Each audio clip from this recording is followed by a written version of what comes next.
jabber jiving, it loves me. Coffee and tea and the jabber and me. A cup, a cup, a cup, a cup, a cup. Boy. Well, well, well, hello, hello, ladies, gentlemen, and everyone in between. How the heck are you? Yes, this is Coffee with Lavender. Yes, I am the Lavender Lady Diana Clarion. And yes, with us in the co-pilot seat is the one, the only, the brilliant, the beautiful Kate Farr, Bionic Dance. Hello, honey. How you doing? Hello, I'm okay. A little on the tired side. I'm out of caffeine at the moment, so that doesn't help. But mostly, I Oh just slept no. a little poorly. However, there's a bright side. One of my robots has arrived. It's a kit. You have to put it together. Oh Uh, boy. so, I mean, I'm looking forward to that. I might even put up a video of it. We'll see. But that was sort of a stopgap until Cosmo arrives. So I I've was been gonna. looking, I don't know why, I just sort of got this wild hair to start playing around with robots. I've been wanting to for a while, so I just sort of started. Yeah, I was gonna say, you said one of your robots. What, you heck getting a robot army together here? You're gonna take over the world? Shh. Start with the U.S., would you? Well, I don't Oh, know. I don't necessarily want this little shithole, but all right. oh my! I tell you, it's really bad. Article after article after article I'm seeing is all about how democracy is dying and all this other happy stuff. And Yeah, right now democracy's twitching on the table and they're about to call it. uh-huh. And I'm not all that happy with it. But what are you gonna do? Hey, it's a nice thing about being in my state of health because I guess I'm not gonna have to put up with this all that much longer. You, on the other hand, get to deal with it. Well, it seems to me that the only logical course at this point is to take a kind of Carlin-esque watch the world burn approach. Yeah, pretty much. There's really nothing anybody's gonna do that's gonna be anything near effective, and just get out the popcorn and there we go. Yeah, well, I mean, what can you do? It's like saner heads are not prevailing. So what the hell Move. can you do? I know. Let's get the cats to run the It's world. like every time I see someone making even a scrap of sense, everyone else yells at them to shut up. Yeah, huh? Oh my. And well, Lord knows you've had to put up with that enough on the old twatters. More than enough. Yeah. And I mean, it's funny, like, I've had a lot of people just trying to pick fights with me on Twitter lately, and they don't know what they're getting into. I mean, they thought they were just going to be like dunking on some rando on the internet, but I spent the last like decade and a half or so arguing for a living, and they just poked the bear, my friends. I mean, and then they badly misuse logical fallacies. Like one guy tried to tell me it was an argument from authority that I was saying multiple sources were posting multiple articles from multiple sources explaining that had it not been for the pandemic, we'd likely be seeing a second Trump turn right now. And the guy goes, argument from authority. And I'm like, dude, What the it's not an hell? argument from authority to have multiple sources independently of each other agreeing with each other. That is not an argument from authority fallacy. That's called consensus, for fuck's sake. Yeah. Oh, it is just so maddening dealing with these people. They don't know, like they know all of the words to say, but they don't know what any of them mean. Oh, it's one of those games. What is it? Where you had the dice with words on them, and you'd roll the dice, and then you'd make a sentence out of whatever was showing on top. Oh my! It's just so insane, and um, I don't know. I've also been dealing with the people who know they're losing, so they turn into mega trolls. Yes, Yes. And it's good to know when to hit that block button, and unashamedly so. And I see that Shadow Kitty and Mage are here. Hello, Oh, dears. hello. Yay, we're getting all the good people here. All right, now we're talking. Now we are indeed talking. I How don't is. think we have all the good people. Well, let's see. What do we need yet? We need Aunt Jura. She hasn't been around for a while. Let's see. What else? Who do we need? George Lucas. Okay. God. Yeah.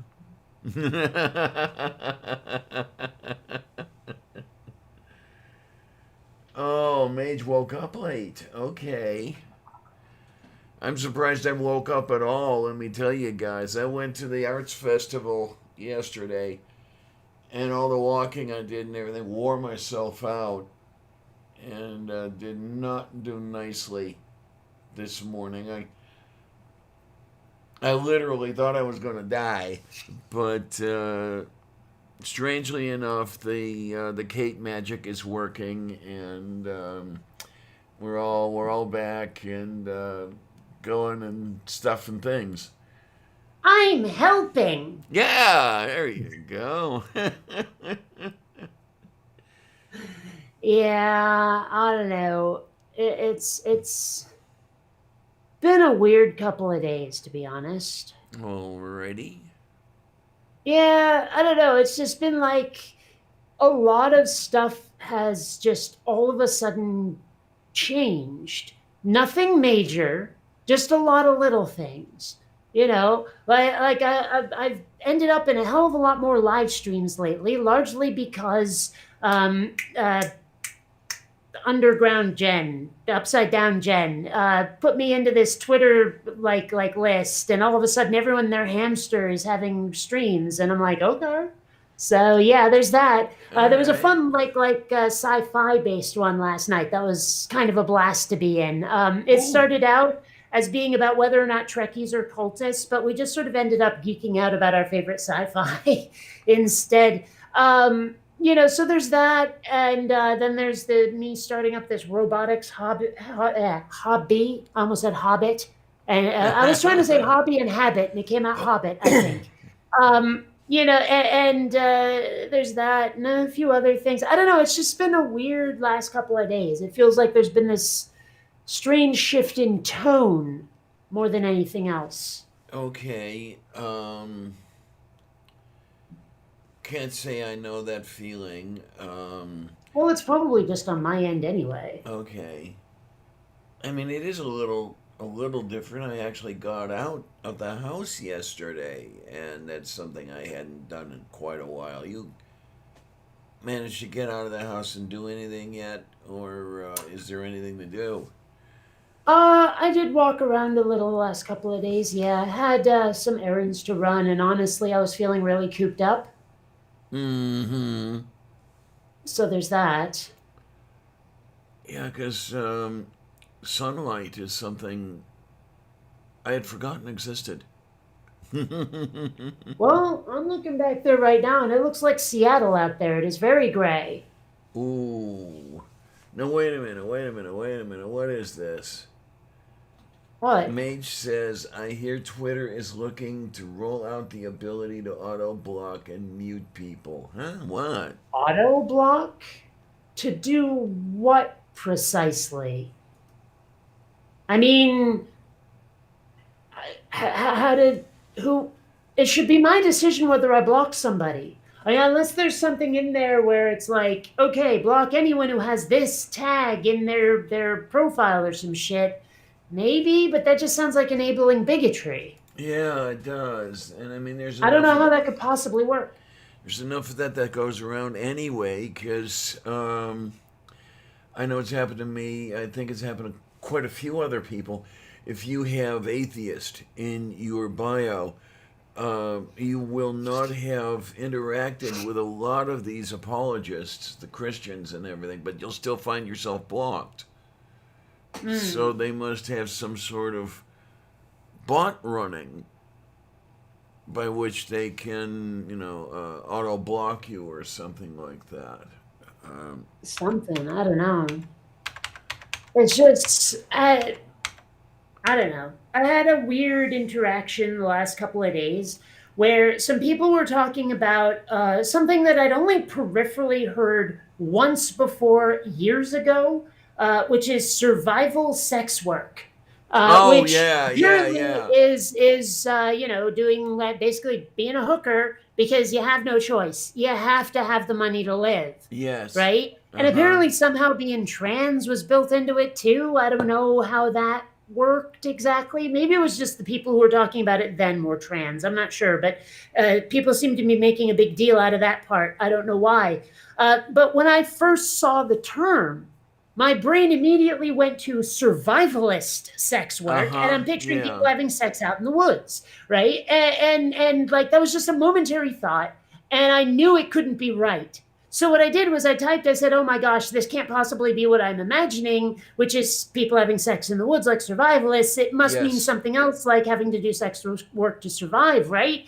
And that was enough to get me absolutely blasted by the entire group, except it didn't happen right away.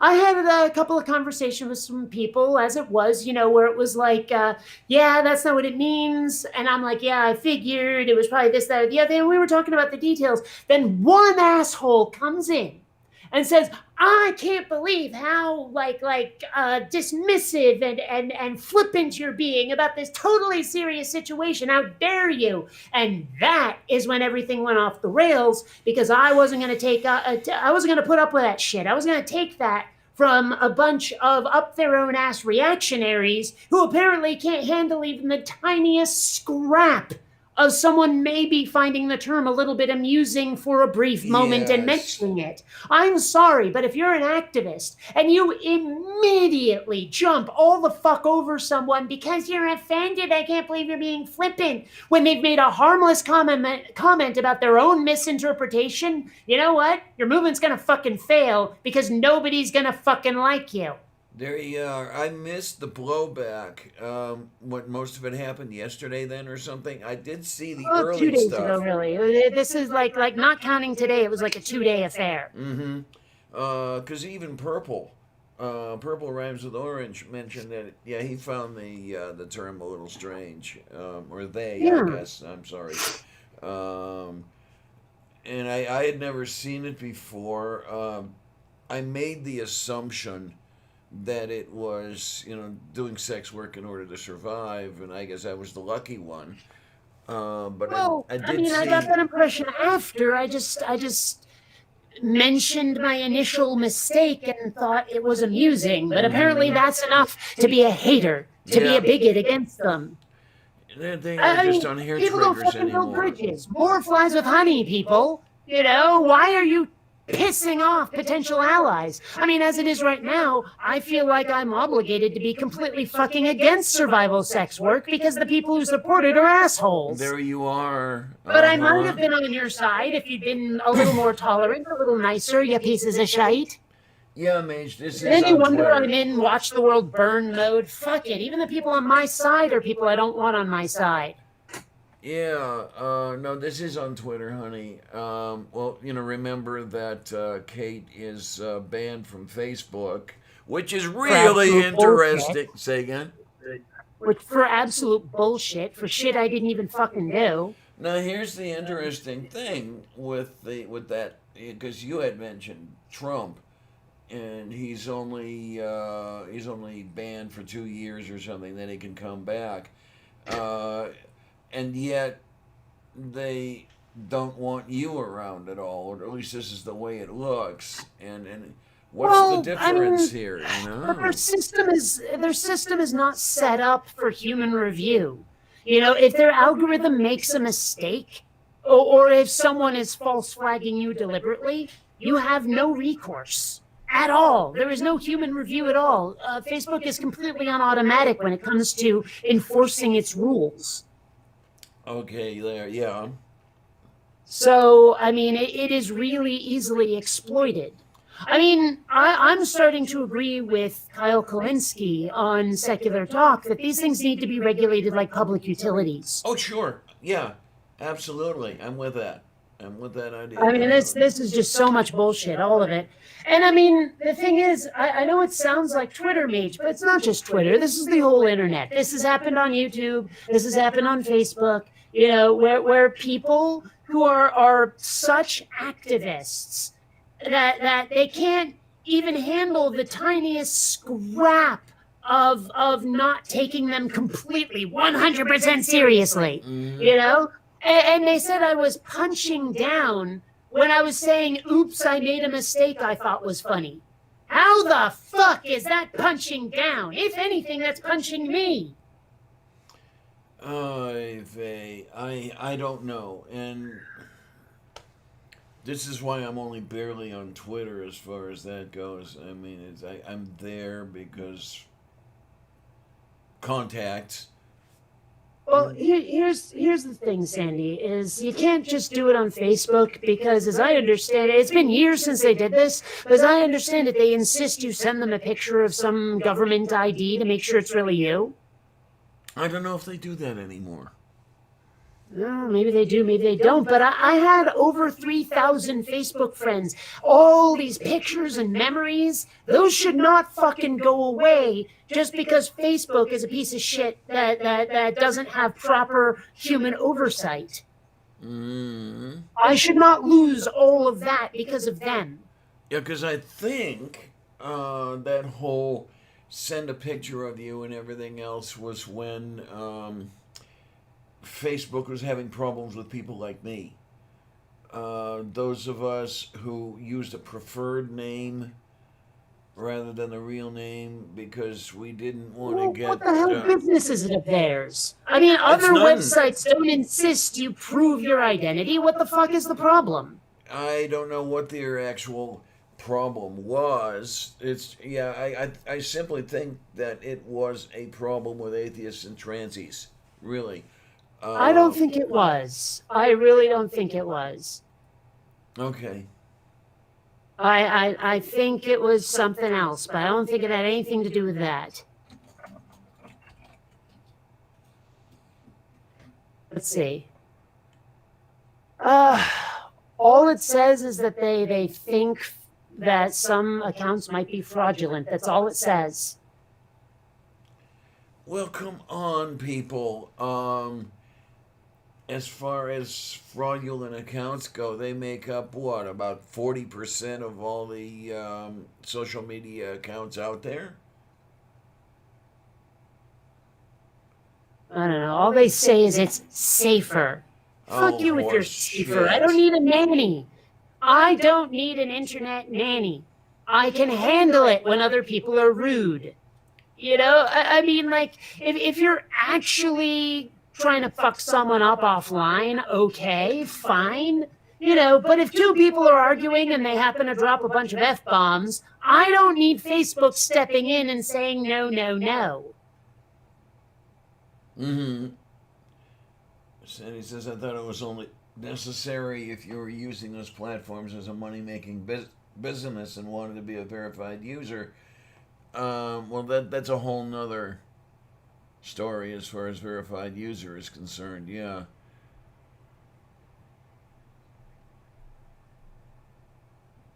I mean, you've got to be, first of all, you've got to be somebody they consider worth verifying. So... Well, even so, I mean, unless you're actually setting up a business account, you shouldn't have to. Yeah, right. You know, I mean, this is my own personal thing to do on the internet. I don't need all of this oversight. It's getting draconian and Puritan the way it's going. I mean, like they can't handle even the tiniest little smidgen of an argument. Try going to the CD Projekt Red forums and talk about Cyberpunk 2077. They get so snarky about the tiniest bit of argument with people if it's not respectful, to the point where they'll delete an entire like post just full of evidence because you happen to be like a little bit disrespectful. It's just so insane. I don't know anymore. I really don't. And I suppose all the stupids out there who swallow anything that's put on social media don't help. Because, okay, if you do have a fraudulent account out there, these idiots pick it up and run with it and spread it rather than having a look at it and saying, hey, this is not exactly kosher. It's not for the internet to decide. I'm Right. sorry, but you know, you can put the information out there. We can interpret it to try to find the truth. But you know, when people start enforcing truth, given how often they get it wrong or do it specifically for propaganda purposes, I don't think that we should be having these like truth scanning types, these verification types online, because they can easily stifle the truth if they don't agree with it. Yeah, and then this is going back to what Mage was talking about earlier. It turns out that in February, Twitter announced they were planning an auto block feature. They call it safety mode. What does that Um, even mean, though? um, According to the headline, it's planning a feature to let you auto block and mute abusive accounts. But how is that determined? Um, let's see. It appears the feature will be a toggle you can turn on, according to a slide in the Analyst Day slide deck. Hang on. Here's Twitter's description of how the toggle will work if you flip it on. Quote, automatically block accounts that appear to break the Twitter rules and mute accounts that might be using insults, name calling, strong language, or hateful remarks. End quote. That seems kind of, I don't know, general, vacuous, easily abused. Well, it Um, doesn't sound easily abused to me, though. I mean, if it's something you can turn on yourself, fine. Like it's not on automatically. According to this thing, that's you are correct. But I mean, I don't know. It seems like they've been trying to pad the rough edges off of the internet for so long, and I'm sick of it. Well, the, I like the internet being unfiltered.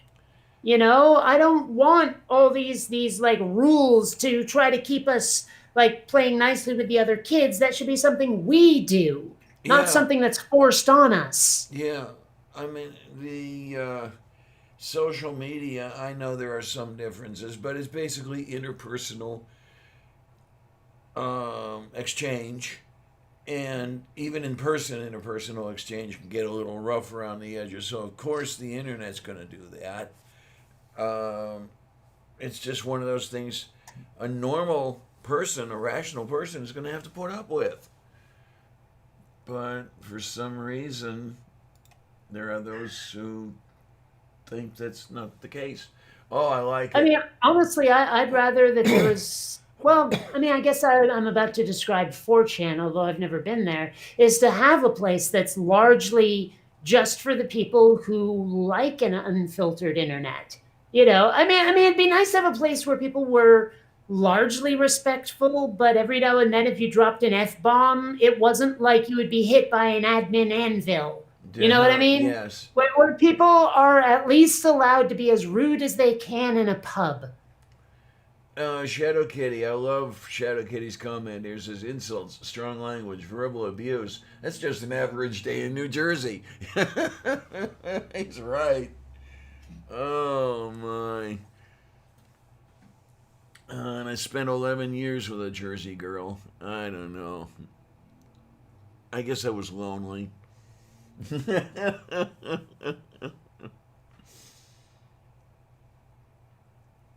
Oh my. Yeah, Greg says I can block anyone now. I don't know what exactly the difference is. I think I saw some. I got rid of the article. There was something in there about if you flip it on, it works for 7 days and then turns itself off or something. I don't know. Yeah,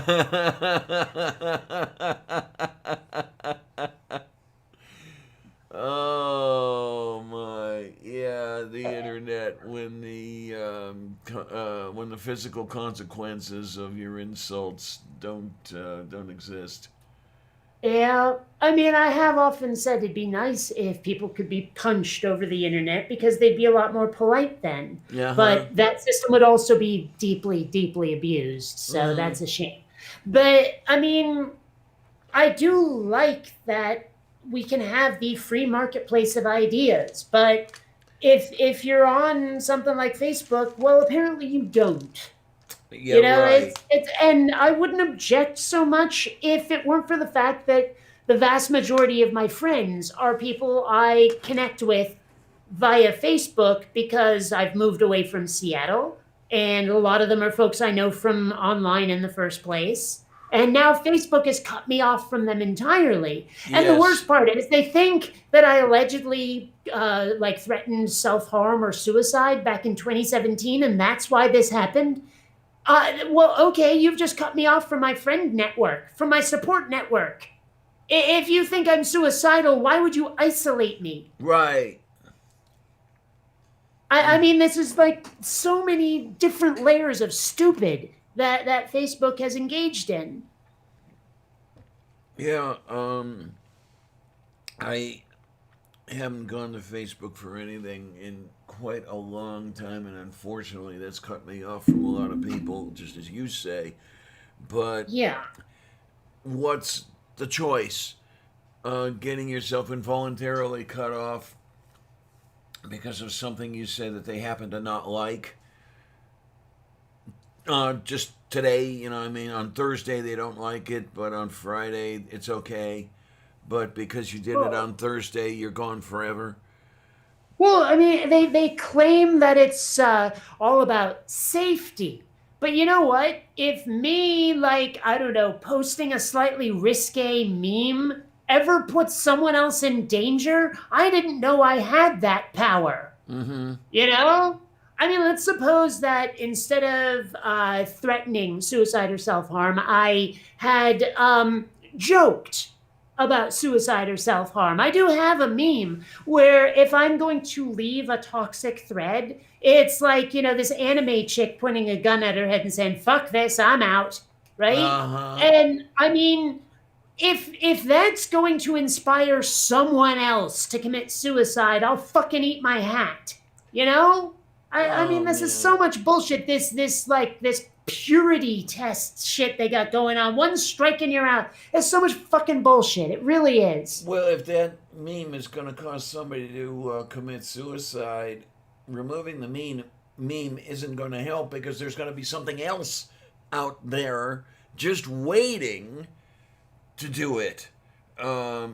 Just wait 5 minutes. That person will find some reason. I mean, if they Well, I mean, really, if they want to do it whether they that do or badly, they're not, going to do it.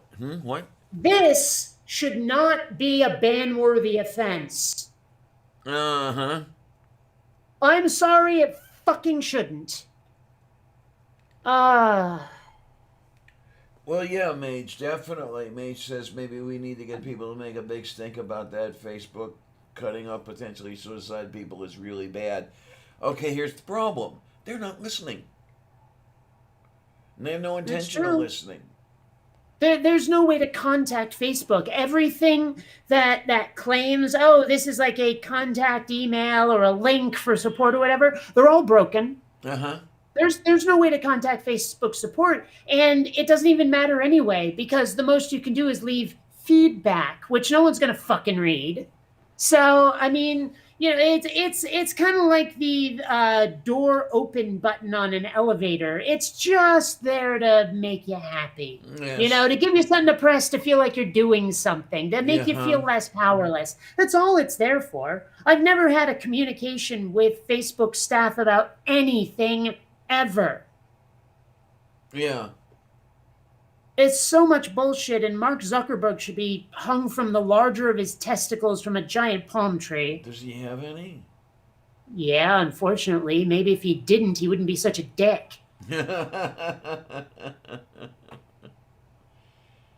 Oh, Fucking Zuckerberg. I just love our modern world. Oh well. Anyway. Yeah.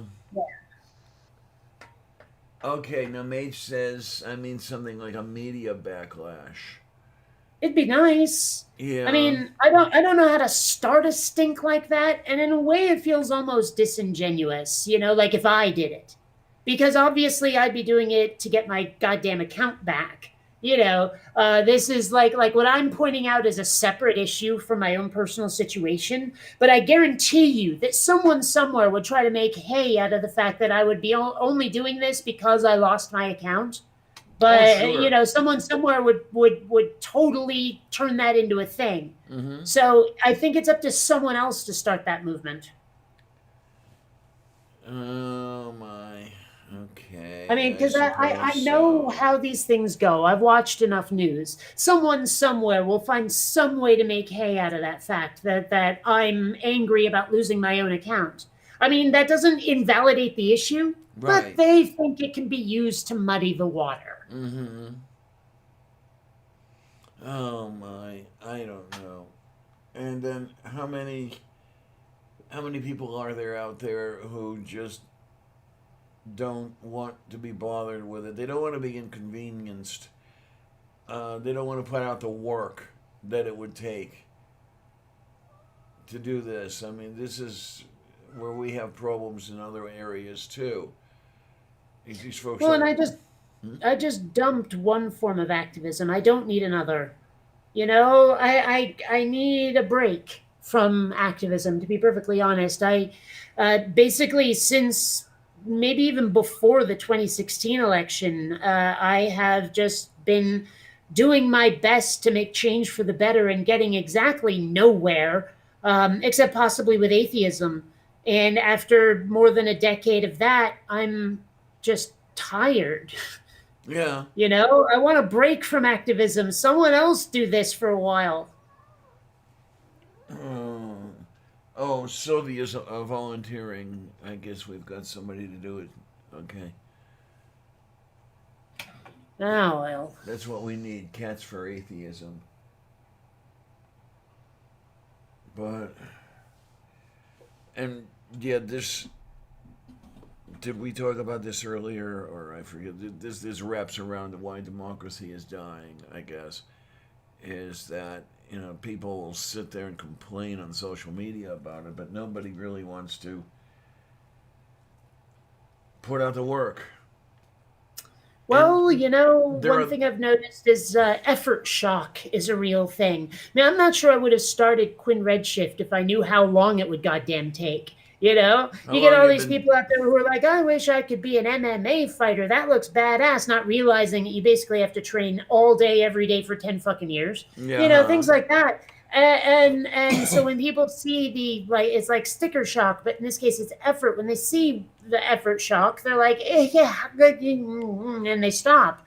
Um, I don't know. For me, it's more a matter of I can't get anyone else on board. I don't have the organizational skills to start a movement. If you need someone to make the posters or to come up with the slogans, but I'm definitely not the type to start a movement. I know that feeling definitely. It's just I don't even know how one would do it. Like I wouldn't know where to start. The only thing I could think of would be to, I don't know, ask some of my friends to come down to the park with me with placards similar to my own. You know what I mean? That's the only thing I can think to do. Mm-hmm. I mean, maybe that's all it takes, but it always seems like protests I've gone to are much more organized. And you probably need like a license or a permit or some shit, and then it gets really complicated. And I don't know what the fuck I'm doing. And then when it And damn it, I have robots to build. there you go, and when it takes more than a day, that's that much worse.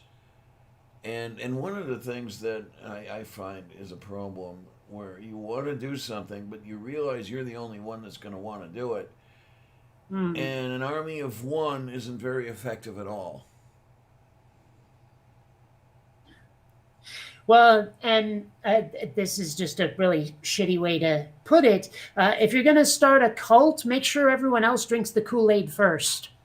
You yeah, You know okay. what I mean? It's like if you're organizing Jonestown, don't give people a how-to demonstration first. Okay, folks, here's how you take the poison, and then everyone goes, "That death looked horrible. I'm out." Uh-huh. You know, it's like, yeah, it makes sure people are on board before you do anything that you can't put back in the box. You know what I mean? Yeah, come to So, think of it, I wonder if that plot of land in Guyana is available. Take a whole bunch of people down there and get away from this shit. which what of the what now? I wonder if the old Jonestown plot is available. Oh, Yeah, take a whole people. you, Oh, you do love making references without proper context, don't you? I don't know. It's the first thing that came to my mind.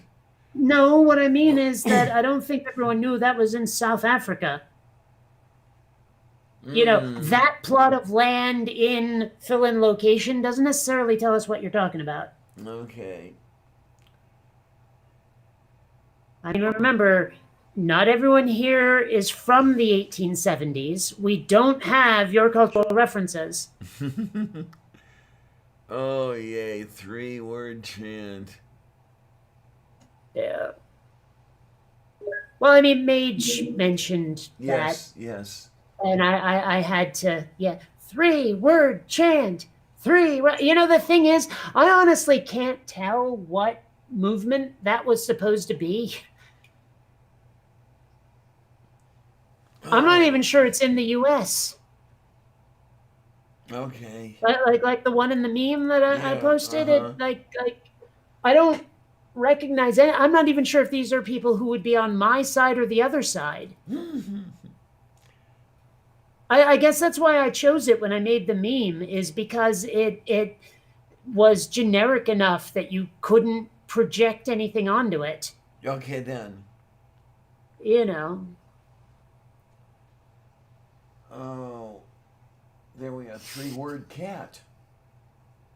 Mm. Wouldn't that be a 3 letter cat?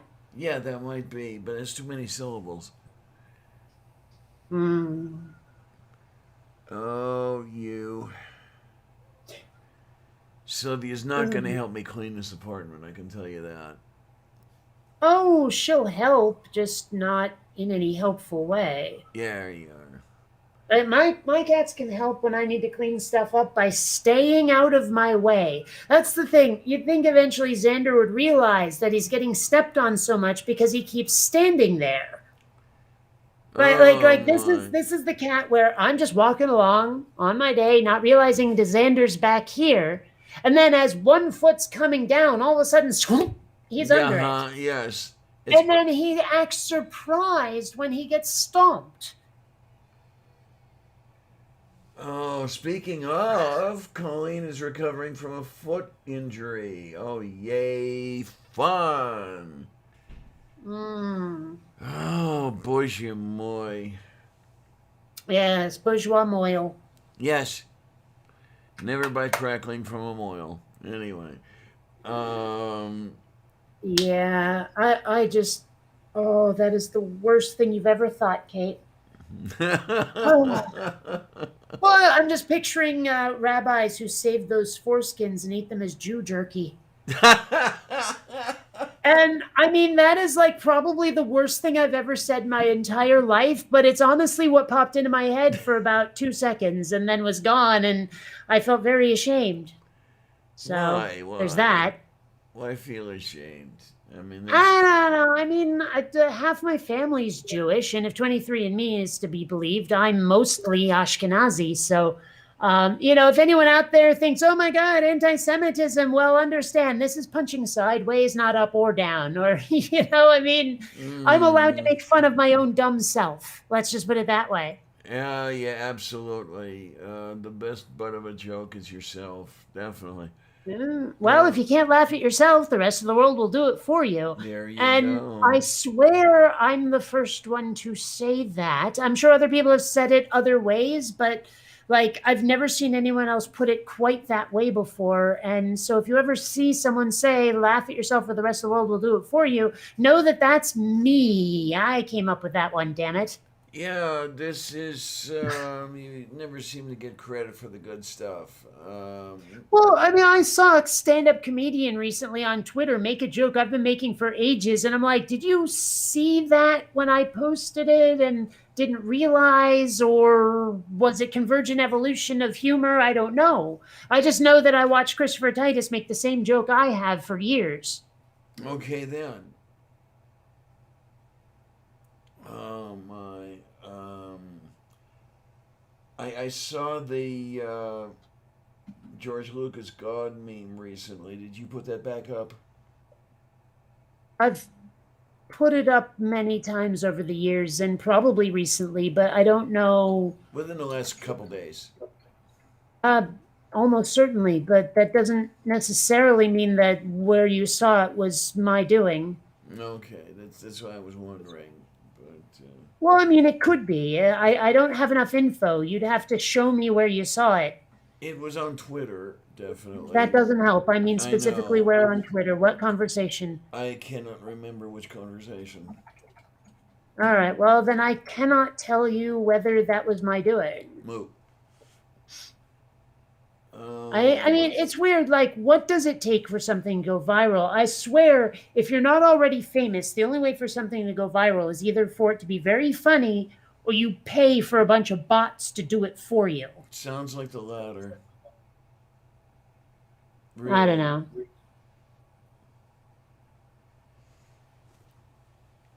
Okay, Kitty mentions that he adopted your term Dunning Kruger Yes, land. if someone's engaging in Dunning Kruger, they're a Dunning Kruger and.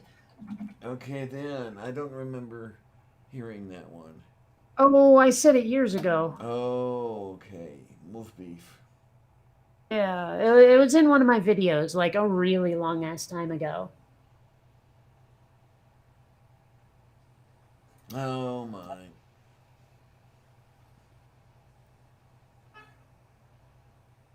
Yeah, I'm not as well up on your really old catalog.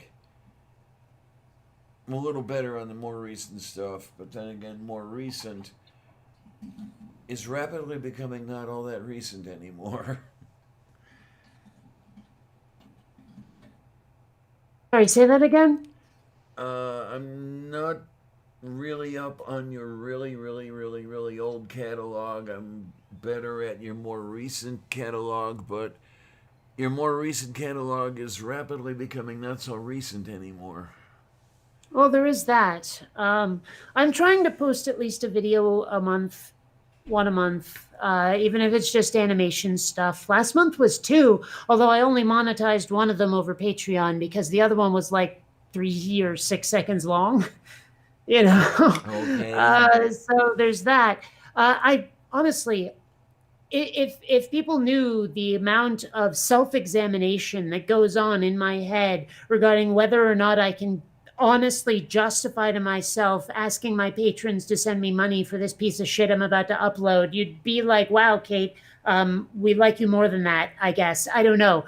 But like I'm always considering whether or not I am ripping off my patrons. I don't want to do that ever. You Right. know, so Yes. obviously the 2 second animation that was an explosion, like a test of special effects for Yeah. a Yeah. cartoon Yeah. Yeah. explosion, I'm not monetizing that. That's just money grubbing shit that is I'm unworthy of that, damn it. I'm better than that. Oh my. Now that brought Monty Python to my mind, but that's another story. You know, forgive me this, forgive me that. I'm not worthy. Oh, right.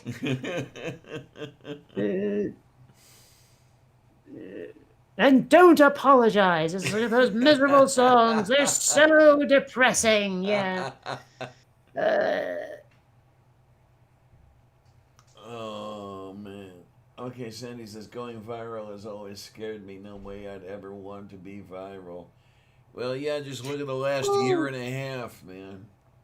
well, man, I've built some like well, mostly memes, but I'd like to think animations as well that would do rather well, I think, as a viral video or a viral meme. And I think some of the stuff I've made is worthy of it. I just don't have the reach to have other people see it, I guess. And that I don't understand. I really don't. Well, it's like when I look at something I posted on Twitter and there's a bunch of likes, but no one fucking retweeted. I don't Mm, know. oh my, I don't know. What I've got to do is figure out, when you're retweeting stuff, does it get all the context around it too while you're retweeting? Or do What do you you have, mean? if you retweet something that appears in the middle of a conversation, does it carry along the rest of the conversation on either side? Or do you have to go through a whole bunch of Um, work to get it? you do have to do some work to get to the original. Like if you retweet something, there is a link to the original tweet. And from that, you can get to the rest of the conversation. But if it was in the middle of a conversation, then you do have to do some gymnastics to get to the very first post. Okay, But it is okay. possible. Yeah, because sometimes the stuff you want to retweet, it has that context attached to it, and you're thinking, okay, is everybody out there going to do the work to get to it? And maybe not. So it'll fall flat on its face. Oh well. There we go. Retweet entire thread, and you find out to your horror that the thread started a year and a half prior to that particular entry. Well, what really stinks is when you find a meme or a picture that expresses something that you definitely agree with, but it turns out that in context of the larger conversation that was being had, it's actually really, really terrible. Yes, yes, But taken on its own, in a vacuum, it's a meme you agree with wholeheartedly. yeah. It's just being employed for evil. Mm-hmm. Oh, what do we have here? Sandy says, I never again want to be in anyone's spotlight. When I'm old and tired of arguing about the same crap decade after decade, you've no idea how much life feels like a repeating time warp at times. Oh, yes, I do. Hmm. Well, I mean, it didn't matter how much I would point out that, like, we were repeating the same mistakes from the Spanish flu. People wouldn't listen. Uh-huh. It doesn't matter how much I talk about climate change and that we need someone who can actually, someone who's willing to address the problem. And now apparently there's nothing we can do to stop the ice caps melting, to stop the sea level rising. Like we're just past that point of no return now. Yep. No one was listening to me when it was relevant, and no one's going to say, "Oops, we should have listened to you." Now that it's too late, it's just it doesn't matter. It's like you can say all kinds of true things. That you see coming down the horizon, and everyone will tell you no and make fun of you. But as soon as they get on board, no one says, yeah, you were right all along. It never happens. Mm-hmm. Oh, man, I had a retort and I lost it, unfortunately. Oh, well, that's... But, Sandy, yeah, I mean, you're being rather generous when you say, two steps forward, one step back. What I've been seeing lately is one step forward, two steps back. Uh, we're in trouble. And glad I. Well, we are our own worst enemy. Yep. Oh. Okay. Okay, Sandy, still listening to tales from far older folks than we are. What few are still breathing air? Yeah, a I don't lot. know. I was in that sci-fi conversation last night. Gosh, who was there? It was Upside Down Jen, Australia Jen. Mm, Godless Sewing was there, and of course. Kitty, whatever her name is, was there. Oh yeah. And I really should know her name better. I've been in two streams with her in the last week. And I swear there was someone else. But one of the things I was talking about is what it would be like if we got a bunch of the more like-minded left wing, I care more about the greater good than my own personal convenience types into a spaceship and colonize a world where the rest of humanity can't fucking find us.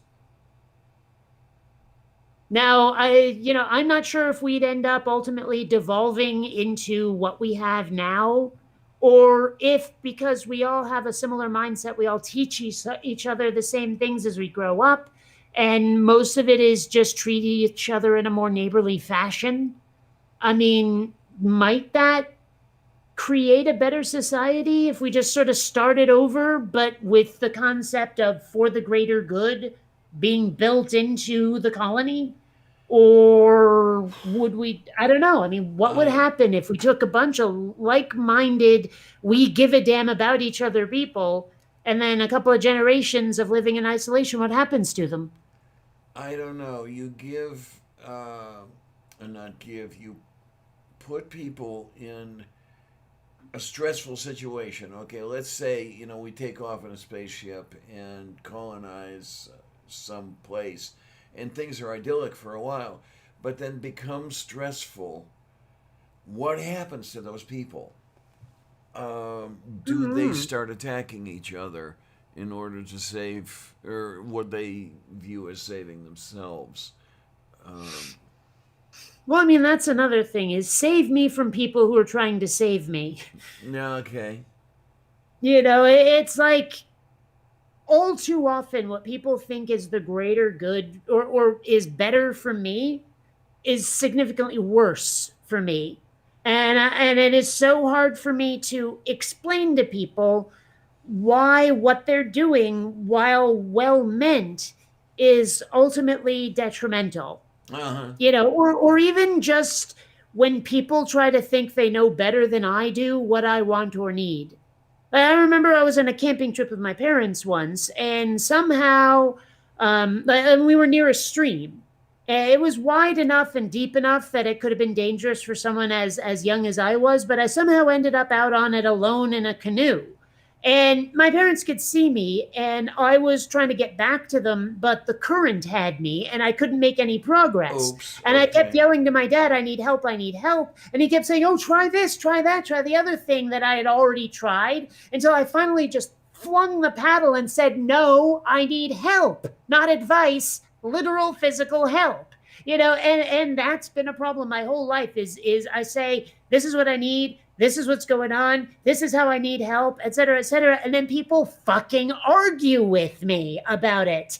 And I'm Mm, like, no, I'm telling you what I need right now. Okay, either help me achieve my goals or fuck off, because right now you're making it so much worse by trying to do some like I don't know. It's like there are times where I need people to think for themselves. There's times I need people to follow instructions, yeah. Yeah. and I don't know. Oh my. And yeah, when you need them to follow instructions, this is exactly when they feel like giving advice. Uh huh. But I take it that you're flinging the paddle kind of got the point across. It did actually, yeah. But I mean, I've tried talking to my parents about that kind of thing, and they don't seem to even understand it. It's like they're not equipped upstairs to understand why it was a problem, Mm. and that doesn't help. Yeah, I can imagine where they are thinking that they want you to do it for yourself, but in a situation like that, it's um, I I'm in enough trouble where trying to do it for myself and failing is not going to be any good. Let's just get me safe, and then we'll worry about the other stuff later. Well, I mean, the problems come in when people assume you're an idiot. And it's like the sheer number of times when the solution that someone offers is the equivalent of have you turned it off and on again? And I'm like, give me credit for the easy stuff, punk. Obviously I tried that already, or I wouldn't be asking for help. I don't know. It's like how stupid are the people you've been encountering that you think this is good advice? You'd be surprised. Yeah, well, it's still a giant pain in the ass where it's like, okay, I've gotten to the point where I try to list all the things I've already done just so I can say you don't need to like offer this as advice because it's been tried, Yeah. But if you're on Twitter with that fucking character limit, you can't really have a real conversation on Twitter with anybody. It takes 12 tweets to say anything even remotely complicated. Yeah, and that's one of the things I did kind of like about Facebook is that you had the unlimited paragraph size. Well, I think it was kind of limited, but not as It was something severely. like 8,000 characters. I mean, Yeah, you could write a book in 8,000 characters if you did it right. And yeah. it's just too bad that they want only to run bots to do everything. Guess that's how they keep costs down. I don't know. It's so screwed up. It's like I've often wondered whether, like, what would I turn into if I were put in charge? Because I mean, I Yeah, look at someone yeah. like AOC, for example. I mean, she turned out to be a complete fraud. She's like, I will be happy to be a one-term Congress Muppet if it means I get everything done. We're gonna push Biden left after we've got him in office and all of this stuff. And she's done none of it. She's trying to play the game. She's trying to make the system work when the system is what needs smashing, and she won't hear any of it. Mm-hmm. So I'm just sitting here thinking, like, what would happen if I were to be in that situation? Would I turn into that, or would I hold on to my principles? I like to think I'm stubborn enough to hold on to my goddamn principles, but I mean, that's gotten me into trouble a lot when I've stuck to my guns because apparently people can't handle it when they can't like badger you into submission kind of thing. I don't know. Mm. Yes, I do. Skeptic Mafia. Know what endocrinology is. That was part of my study while I was in the neuroscience program. So there's that. Anyway, So you're saying you were indoctrinated? yes. Uh huh. There you Let's go. see. Indoctrinated. Yeah, that would be a way to put it. Yeah. That was a fun course. I loved that course. Had a hell of a crush on the professor, but I loved it. Huh. Don't you think he would have been a little bit old for you? She. I know. I just wanted to make you clarify because I thought it'd be funny. Well, remember that I went back to school at the age of 35. She wasn't that much older than I was. Hmm. Well, I mean, to be perfectly honest, like I'm looking at the coding manual for Cosmo right now, and I'm thinking I might like to go back to school for robotics if this is any indication, like how fun it looks. Because I don't know if I made it clear when we started. I know I mentioned it when we were in the green room or whatever when we hadn't started. That this robot that I've bought that should arrive in August, and also the one that I've got now. This one can be programmed too, but this one has its own coding language built in with all these different like commands. It's all drag and drop. It's like if this then that, do this, play animation, move forward, stop. Here's a lot of like when this happens then do this and all of that. There's some like looping and how to stop, if then statements, all of that. It's very basic programming made for kids, but it seems like a good intro into working with robots, and I'd like to. I think it'd be fun. Ah, it can be, definitely. It also can be a shitload of work. Yeah. Um, I wonder, and is this well, thing you sealed? Can I open? Oh yeah, it is. you talk about, what is it, effort shock? Yes. Yeah, and you can easily experience that. Well, that's one of the reasons I kind of like this, where it's more of an intro into it. Like where you can get eased into it and have fun while you're doing it. Because honestly, nothing helps effort shock better than having a good time. Oh boy, that looks interesting. That looks like one of those old Revell plastic models that I used to love to put together when I was a kid. Here's all the electronics in there. It's got itself a manual. Right? So, yeah. Honestly, if this show weren't happening right now, I'd probably be playing with this thing. I think I want to get the coffee table out, put it in this big empty area that I call a living room, and set up a camera and maybe try to film like a time lapse of me putting it together. All right, that sounds good. I like it. Oh, I wonder if my webcam software can do time lapse, or if I have to record like the whole project and then reduce it down in time in editing. I don't know. I really don't. That's And an interesting question. if I ever get to a point where I can make robots of my own, I do still have a 3D printer. It's not great, but I could easily make the outer shell of this guy. Okay. You know, So you who do knows? you do realize that Carnegie Hmm. Mellon University is one hell of a robotics program, and Okay. it's right down the street from here. Yeah, but doesn't Caltech have a really good robotics program? I mean, aren't they the ones that made those really creepy looking dog robots? I'm not sure. Yeah, here we go. Yeah, Caltech Robotics. Those are the really creepy ones, the ones that look like some sort of weird headless dogs. Yeah, I know the ones you're talking about. Yeah, I just didn't know where they came out of. Yep, that's Caltech. And I don't know where Caltech is, but Pasadena. you said Pasadena? Mm-hmm. That's pretty north of me, in it. Yeah, a little bit.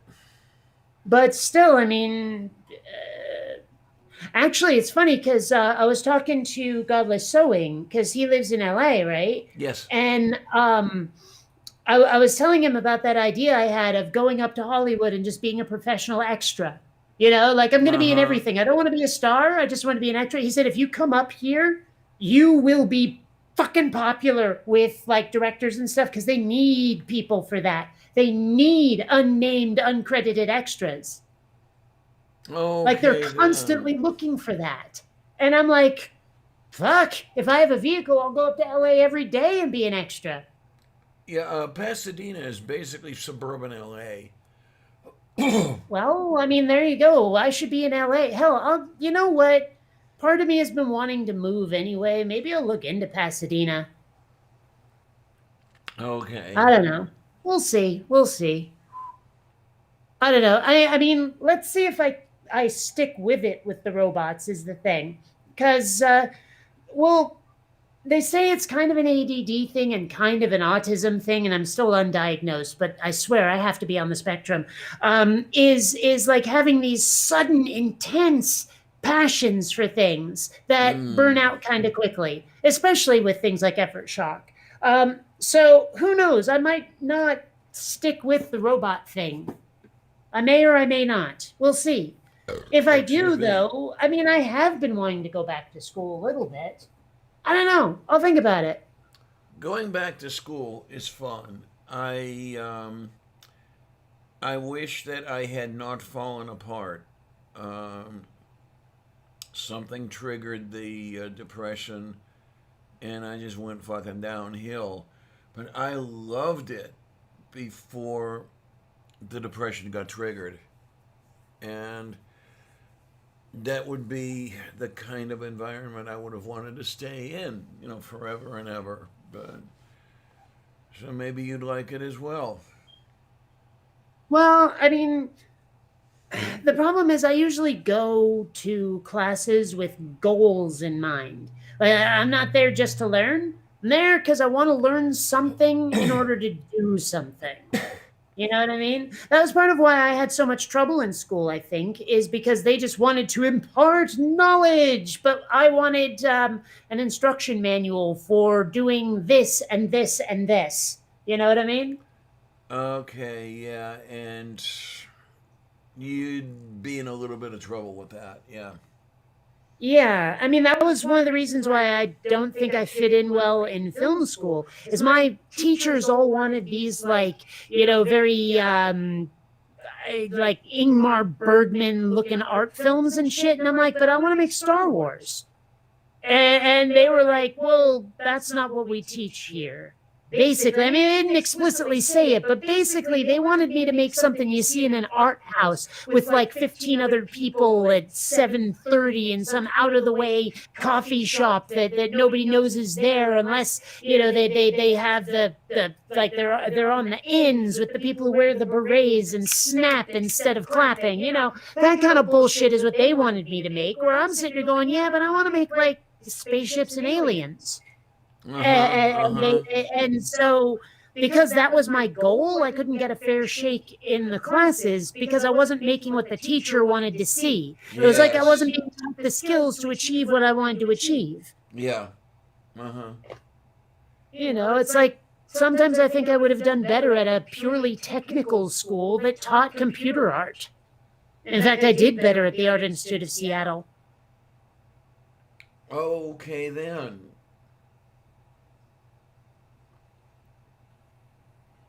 I don't know. Maybe that's a place to go back to. I mean, I like Seattle, but the weather would still kill me probably. So better to stick around in California, especially since a lot of what I want to do requires being basically here. Like if I want to make movies, I'm going to have to go to LA. Like if Quinn Redshift takes off and I end up somewhere, I have to go to LA. That's okay. Yeah. So. And deal with the LA traffic. Yeah, although honestly, I'd probably get a two-wheeled vehicle so I can lane split. Well, I mean, that's actually something they were teaching us about in the motorcycle safety course was when it's legal to lane split. Oh, okay. Because it is legal. Okay, that's what I thought. Yeah. It was just under certain circumstances. Yeah. Oh my, it's traffic like that scares the fuck out of me. As I've said many times before, I love Chicago, but I hate 294. I mean, I'm driving that highway to get into the city, and I'm terrified. I am literally afraid of losing my life, and that's a big no as far as that goes. With places to go. It's kind of how I felt in Dallas at Faithless Forum. I mean, I love Aaron Raw, but the way he drives, I'm surprised he's not dead. And I mean, it's not just him though. It was everyone around him too. They were all maniacs. It just seems to be a Dallas thing, maybe a whole Texas thing. I don't know. Although I felt safe enough in Austin, so maybe not. I don't know. Maybe in places like Dallas and Chicago and L.A., you've got to be a maniac because if you're not, the other maniacs are going to kill you. Well, it's weird though, because Seattle is exactly the opposite. There's that apocryphal tale of the 4 people dying of old age at a 4-way stop sign because they're all waving each other on. They actually are grateful in Seattle if you take the initiative, which I often do. So if I'm at a 4-way stop sign, everyone's waving each other on, I just hit the gas and go, and all of a sudden everyone's like, aha, now we know what the natural order is, and we shall follow along. There you go. Christ. it actually is helpful when people are grateful to you for taking command, you know? I've even forgotten what the natural order is. There is no natural order. No, when I was in driver's ed back in high school, we learned if you had three people at a four-way stop, there was a certain order in which you went through Yeah, the not what I meant by intersection. natural order. I didn't mean natural order of like 1, 2, 3. I meant more like, the order of nature, the natural way that everything falls, like without conscious control. This is how the natural order. Gotcha. That's what I was getting at. Not these are the rules for which order you're supposed to go in. That's not what I was getting at in the least. Well, Kurt, I've been away from the steering wheel and the accelerator pedal long enough that maybe I shouldn't be near them again. I felt the same way when my dad was here and we went and test drove a vehicle for me. I hadn't driven in 20 years. Right? I was living in Seattle. The bus system was amazing. I hadn't driven in ages. And like I said, when I told you about this before, I ended up at the airport when I was test driving the car. Oops. Right? Oh, So, my. by the time we actually got back home to my place, I was like, Dad, I need a nap. Because I was so like just psychically drained from Yes. driving around the Yes. airport as my first driving experience in 20 years. That was just not okay. Yeah, oh gods, I know that feeling. That's how I felt when I got to the Motel 6 in Chiller Park. It takes it out of you. The terror. And this is what I'm assuming you felt, right? Well, I don't know if I could call it terror, but it was definitely fear. I was uncomfortable in ways where it's like I'm sitting there realizing how easily I could do a lot of irreparable damage and Yes. how much could be done to me. Mm-hmm. So yeah, it was definitely well, like I say, draining. Yeah, because on 294 there was a hell of a lot of truck traffic, and these guys are so much heavier than you are. They can kind of reduce you to little splinters, and it's Well, and then you've got toll stops every 12 feet too, and you have to know that one I exactly. don't have to deal with. You have to know exactly where they are so you can make the turn off and come back on and all this shit.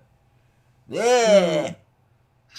Well, I don't know. I mean, I guess the real problem was that I didn't actually know where I was supposed to be going.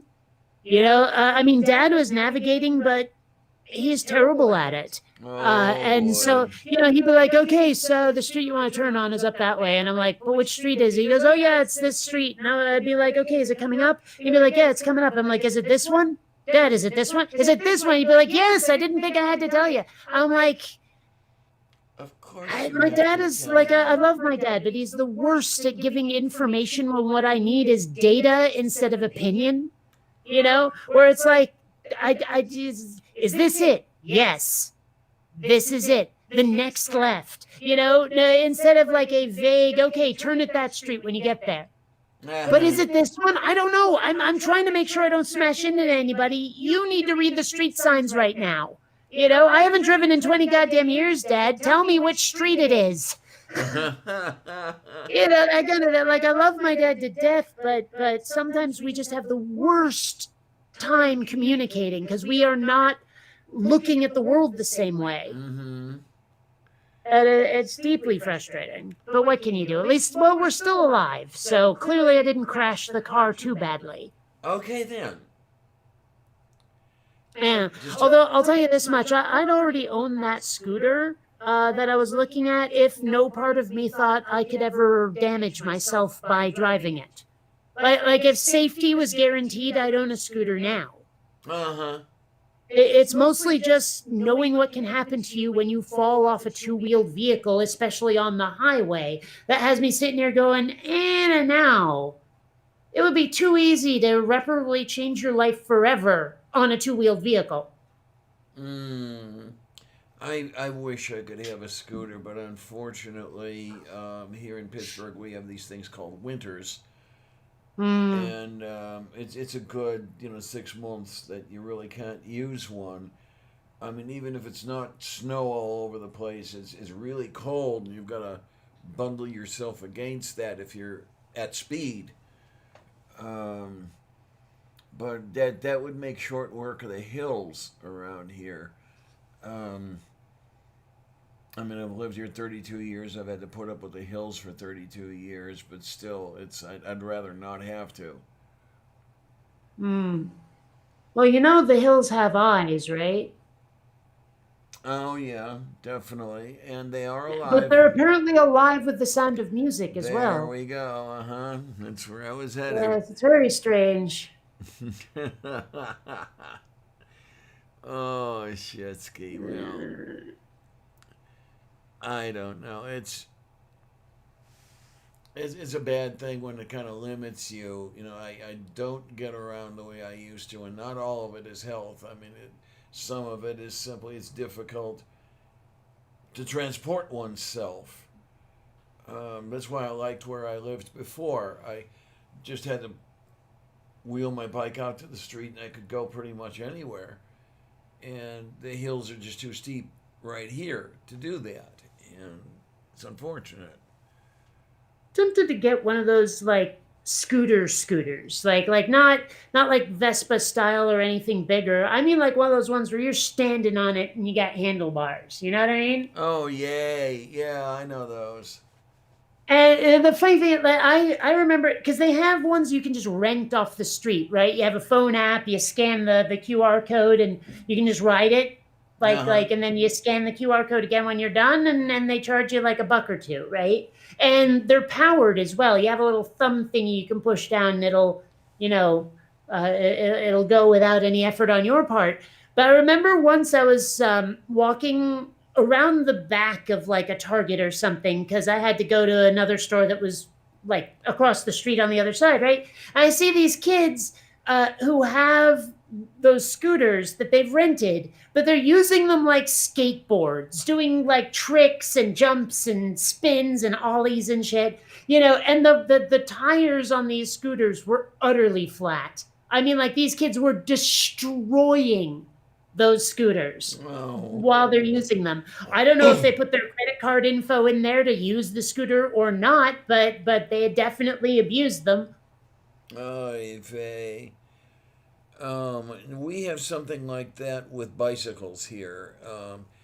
Allegheny Health Network has a whole bunch of bicycle rental racks, and I don't know offhand what they charge for an hour or something, but you see, especially downtown, you see a lot of people riding these things because it makes it easier to get here and there and everywhere, and Well, nice idea. one thing that amuses me though is that when you're done with that scooter, you can leave it wherever the hell you like, you know. But someone has to come get it. Eventually it'll need to be recharged. And every now and then you will see someone like with their trunk open, a bunch of those scooters inside, and they're just and they're not stealing them. They have like the bird logo on the car and shit. But it's like apparently there are people who are paid much like Lyft and Uber drivers just to pick these things up around the city and bring them to a recharging hub. Okay, now that's interesting that you can leave them anywhere. Um, I mean, how do they know when the rental period GPS. is over? Well, no, you do that explicitly with the app. There's an app on your phone, and you say, okay, I'm done with the scooter now. Okay, okay. Because That's it. with the bicycles I was describing, the rental period begins when you unlock the bicycle from the rack, and it ends when you lock it back into another rack. Doesn't have to be the same rack, but it has to be locked into one. No, with these, yeah, you just you say, okay, I'm done with it, and then it like The system shuts down, stops charging you, and the next person who wants it, if they see it on the street, they can just take it. Holy shit. Okay. Yeah. It's a pretty elegant system, and honestly, I'm surprised they haven't adopted it in Vermont. Like Burlington and Rutland would be perfect for those things. Mind you, Burlington's a little on the small side, and actually Rutland isn't much better. It's just that I guess people wouldn't necessarily need them. Although getting from like say UVM to downtown, it is a bit of a hike. I could see people using those scooters. Okay. I don't know. Oh, Kitty says. It may be an untapped market. It may turn out to be nothing. Kitty says that Asbury Park has electric scooter stations all over town. Okay.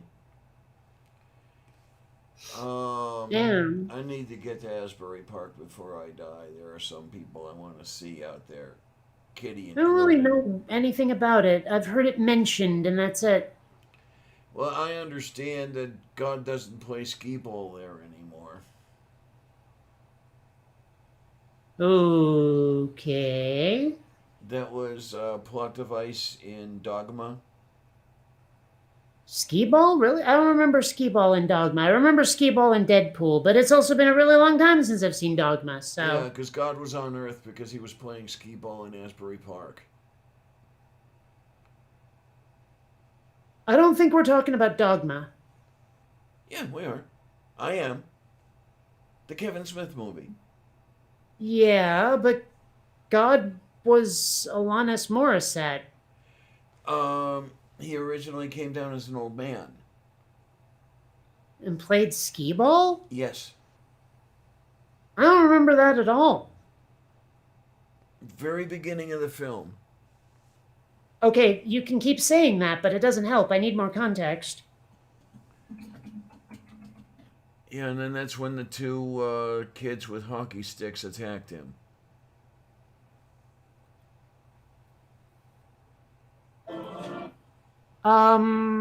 Okay. I remember the kids with hockey sticks, kinda, but I don't remember the part with skee ball. It was a line delivered in the film. I forget. Oh, wait. Do you not see a skee ball machine? That is correct. Well, that's why I don't remember it. Oh, okay. No, it was a line delivered with something to the effect of, yeah, he was playing skee ball in Asbury Park. He always does that. I was literally trying to picture God at a skee ball machine. That's why I couldn't remember a scene like that. It's what I was trying to picture. Yeah, it was rather interesting where you had God as the old man and then God as Alanis Morissette. But, you know what the heck. Yeah. Trying to remember, like, the guy who was playing God was Bud Cort, like, when it wasn't Alanis Morissette, but I'm trying to remember, like, why do I know that guy? I know that name, Bud Cort. I mean, he was. Oh, that's it. He was the guy in Harold and Maude. He was Harold in Harold and Maude.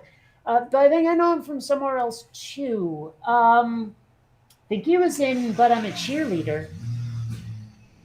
Yes. In fact, that was the movie he did immediately after Dogma. Okay.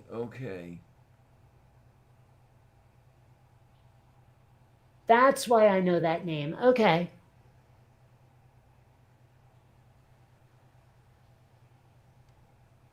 But what's so special about Asbury Park anyway?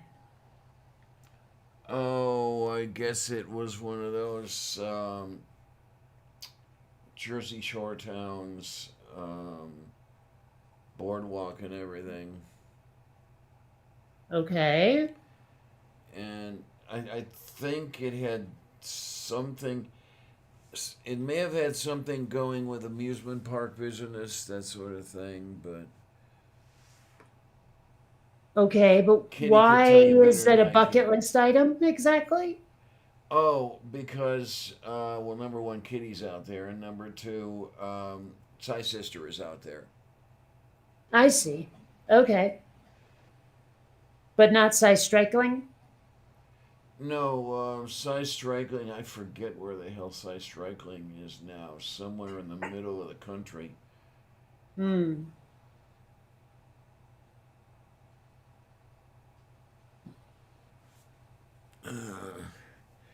And Hmm. Psy Niece is in Philly.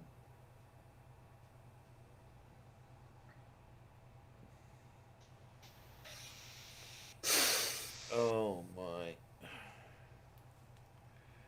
But that is the way the egg fleeks.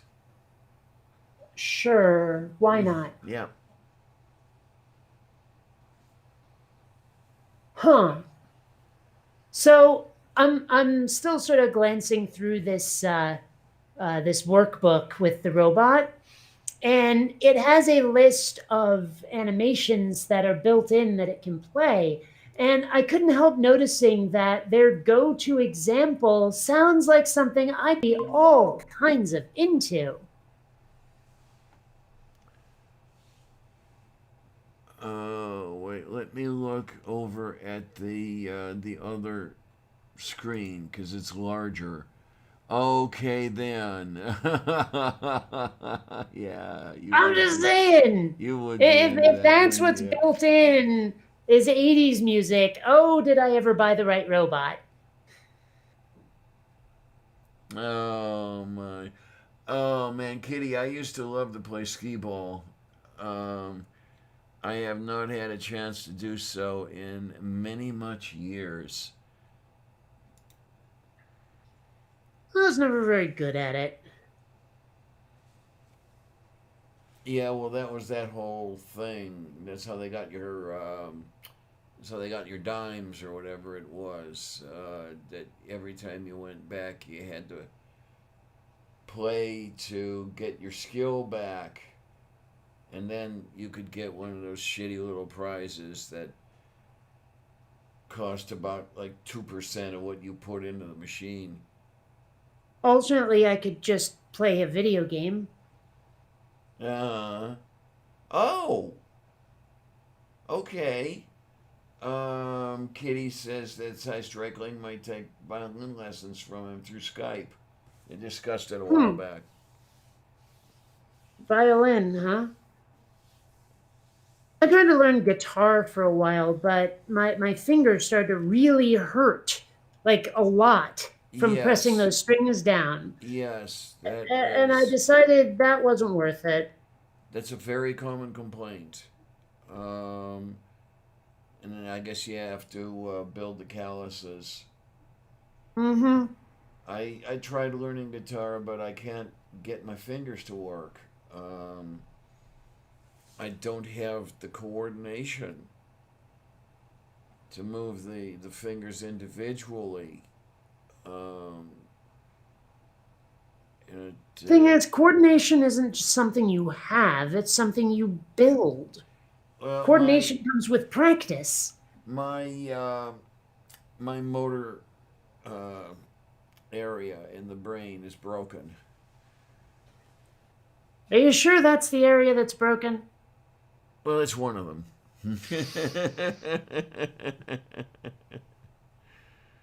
I don't know. I have the coordination for it as far as like making chords and everything. But there were a couple of times where I was like looking at the book that I was trying to learn from, and I did have a teacher, but I don't think he was very good.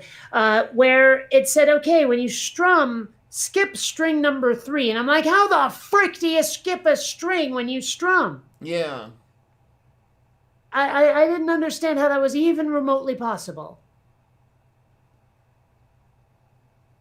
Oh man, with when I was trying to learn guitar, I was trying to learn classical guitar, and yet you were plucking, but it was still problematic because you had to put your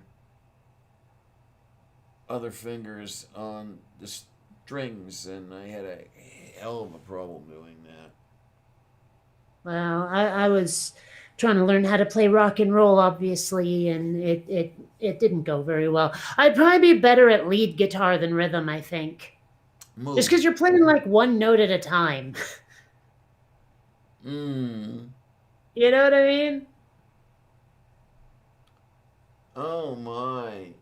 Mage says I had 2 strokes before I was 12. I'm pretty sure my coordination is broken. Hmm.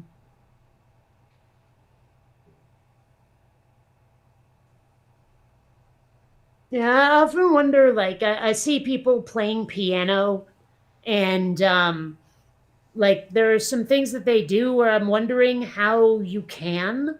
Like I've tried just running my hand down the keys to do that sound, that like that, and number one, it doesn't happen, but number two, it hurts like a motherfucker doing it. Yeah. And Yeah. I'm like, how do you guys do that? I don't know. It's weird, and I have no idea what those little foot pedals are supposed to do. I mean, I take that back. I know what they do. I don't know why you want them to do it. Oh my.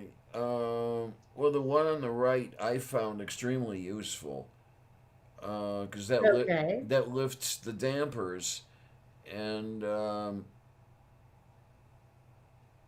it extends the time of the note you played, and then you lift your foot, drop the dampers, and then press it back down and play the next one. Yeah.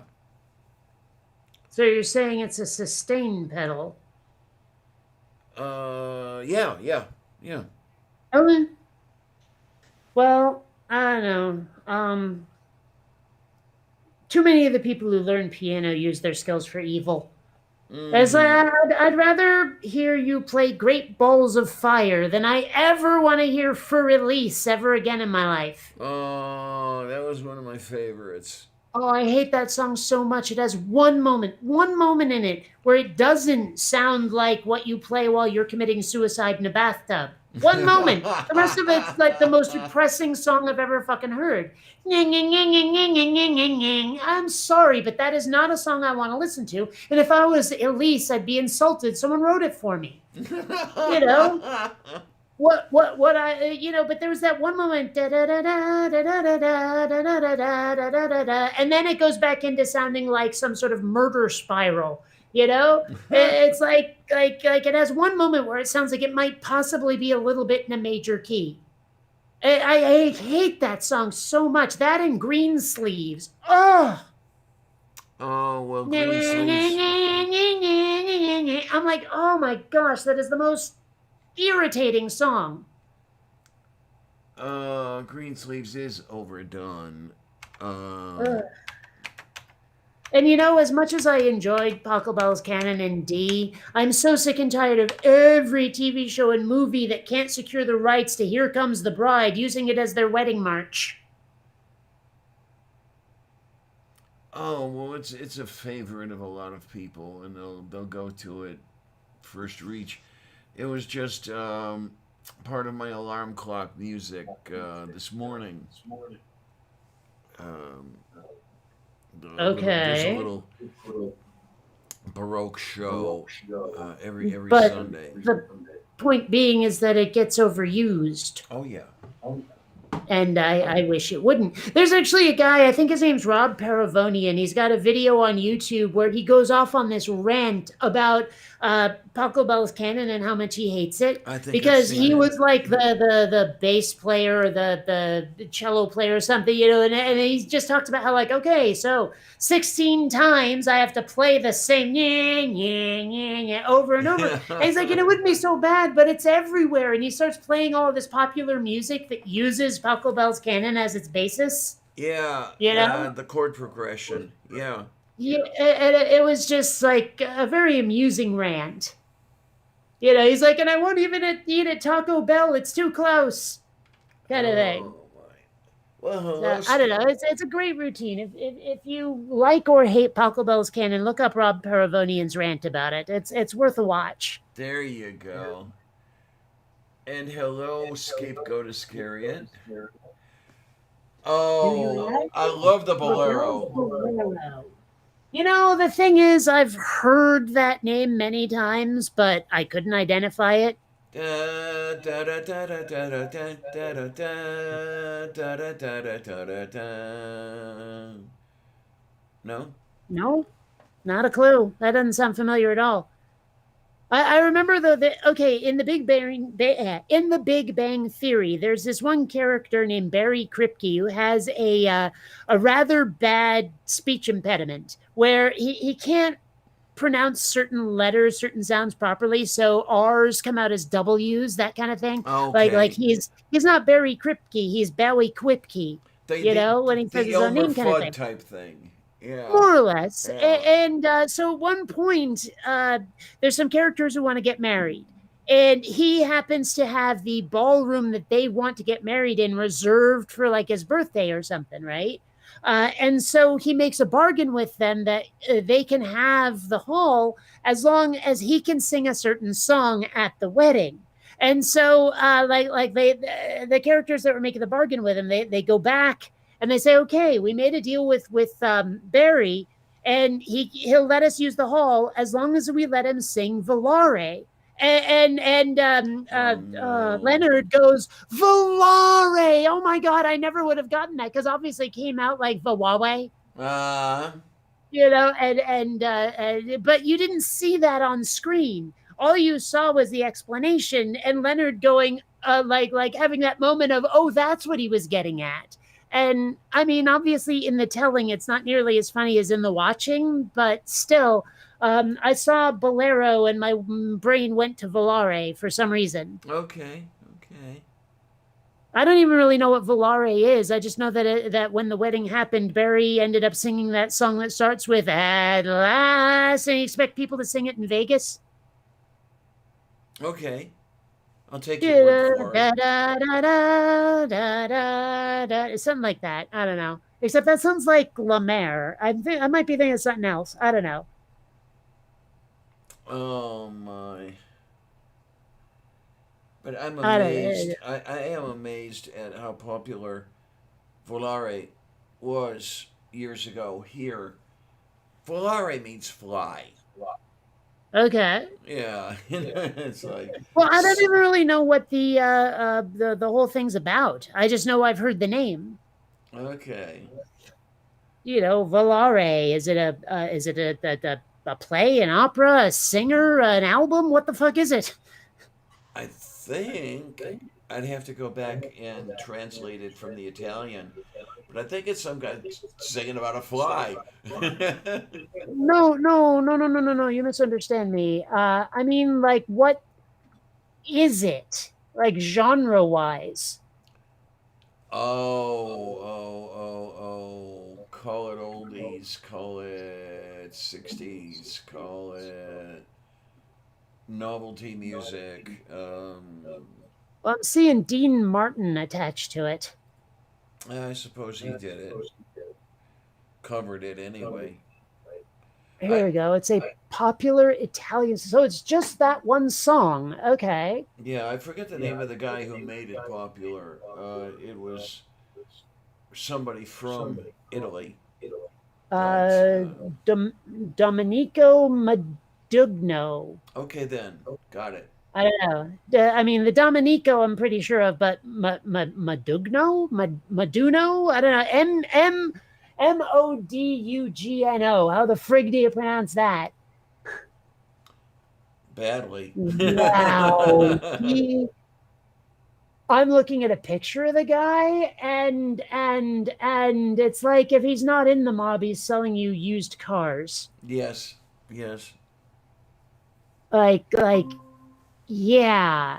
Um, he is definitely going to be cast as like the pimp of the crime family in the next iteration of some mafia movie. Oh my. Well, he's got to be 1,000 years old by now. Well, sure, but I'm just saying that look right there, especially the like drooping slightly cigarette and the porn stash. That's just Yeah. the guy screams sleaze. Yeah. But then again, I mean, okay, there is a game, sort of a party game, where it's a group of cards, like 9 different characters, and one of them committed a crime. and like the players are given clues by the person who knows the identity, and everyone has to determine who they think is or isn't the does or doesn't qualify for the clue that was given, and they have to slowly narrow it down to figure out who the actual criminal is. But as like if the actual criminal is eliminated, then they lose, right? Now, the Hmm. thing is that all of these different cards have people of different, like, races, ethnicities, clothing styles, economic styles, and everything. And, like, as the players discuss who they think does or does not qualify for whatever clue they were given, whatever trait they were told to have, tells you a lot about how they think about the people they're seeing in the cards. There's a reason I call it the racist game, because it will tell you who among your friends is racist. Okay. It's I don't know, it's interesting. Although I kind of have argued with somebody about this one character, because there's this guy I swear looks like some sort of 1970s, laid back jean jacket, acoustic guitar, getting high kind of hippie type. Where this other dude who plays the game with us, he insists up and down that the guy is like the sleaziest biker he ever met. Like our perception of these characters is wildly different. Hmm. It's kind of weird. But like here's what the game looks like, right? And then this is one of those little clue cards that says, the person who knows who the killer is will look at the clue and say, "Oh, I think it's this person or that or no, sorry, they'll look at the clue, they'll decide what they think about who qualifies and who doesn't, and all this. I don't know. It's this weird discussion thing that happens where people decide who to eliminate as a suspect. Like right here, are what does that say? I don't know.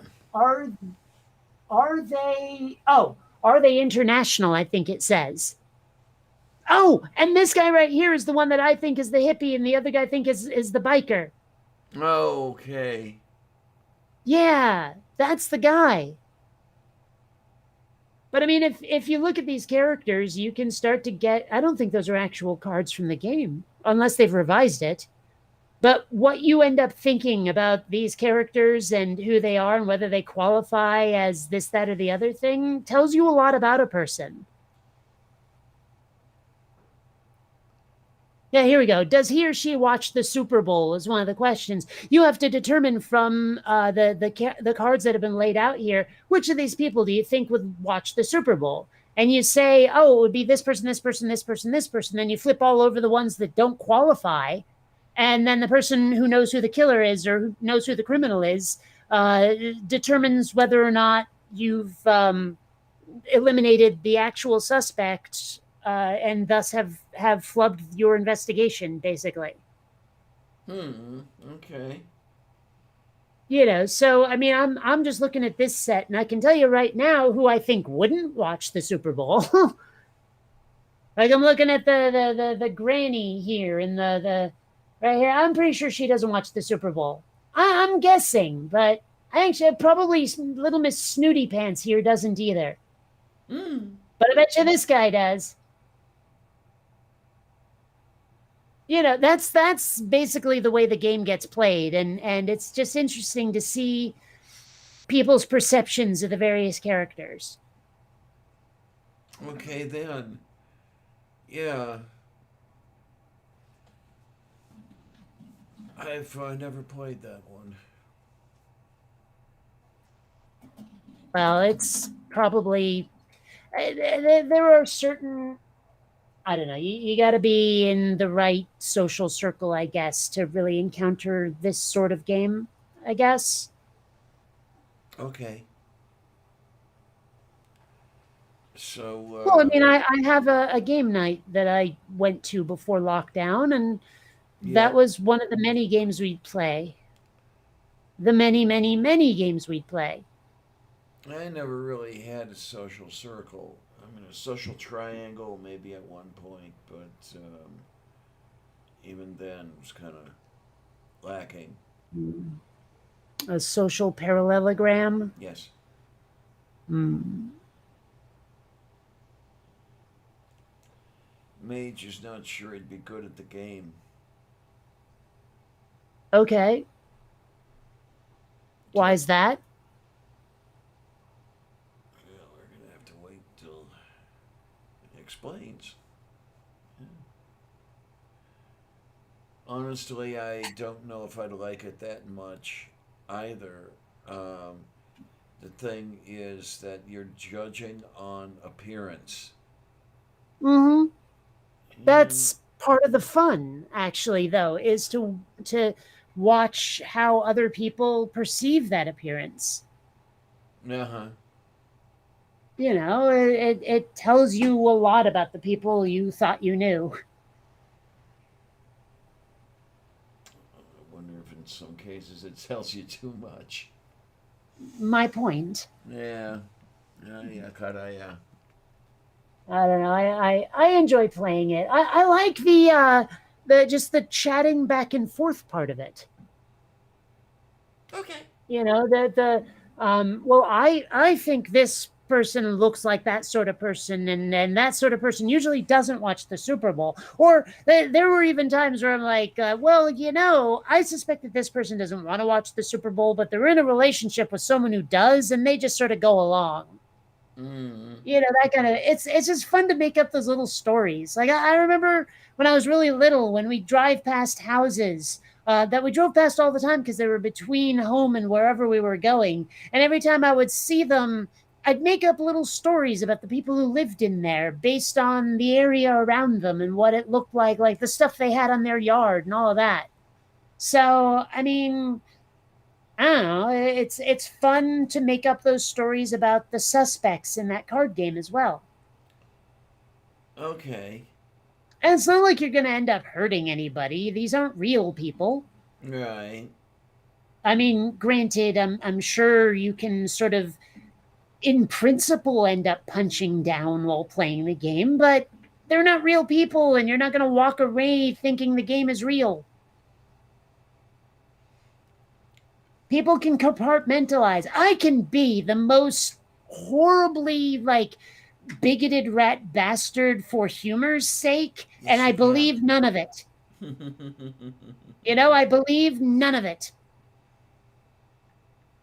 That's the thing people don't get is it's possible to joke and not mean what you're saying and still think it's funny and like if you were to take it seriously you'd think it was disgusting, but as a joke it's worth being said. That's something that I think humanity has lost lately is all jokes will be taken seriously like you're at the airport. Uh-huh. I'll give you that. Um, I don't know. I do find it too easy to judge on appearances. I have to watch it. I mean, if I see somebody's front yard with five non-functioning automobiles in it, I'm likely to judge that badly, for example. And yes, in this neighborhood, I've seen that. Hmm. I hate it when they autoplay video.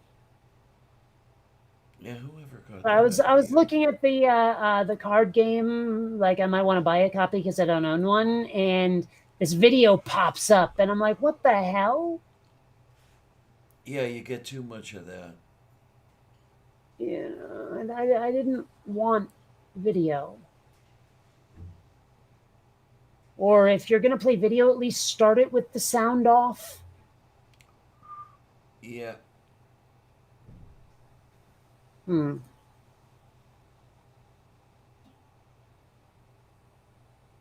Oh well. Mo.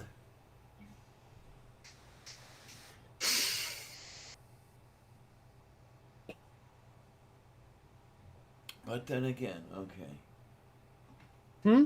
But then, When? then, When is then? It's not now. When is now? Well, now is not then. Now is kind of nowish. And, yeah, it's. I have no What idea. about tomorrow? When's tomorrow? Tomorrow, tomorrow. Anyway. Yeah, the scum will come out tomorrow. Anyway, Tomorrow's pitching, isn't that the case? what? Isn't who's on first, what's on second? I mean, isn't I don't know who's on tomorrow first. pitching? Oh, possibly. I don't know. It's been so long since I've heard that.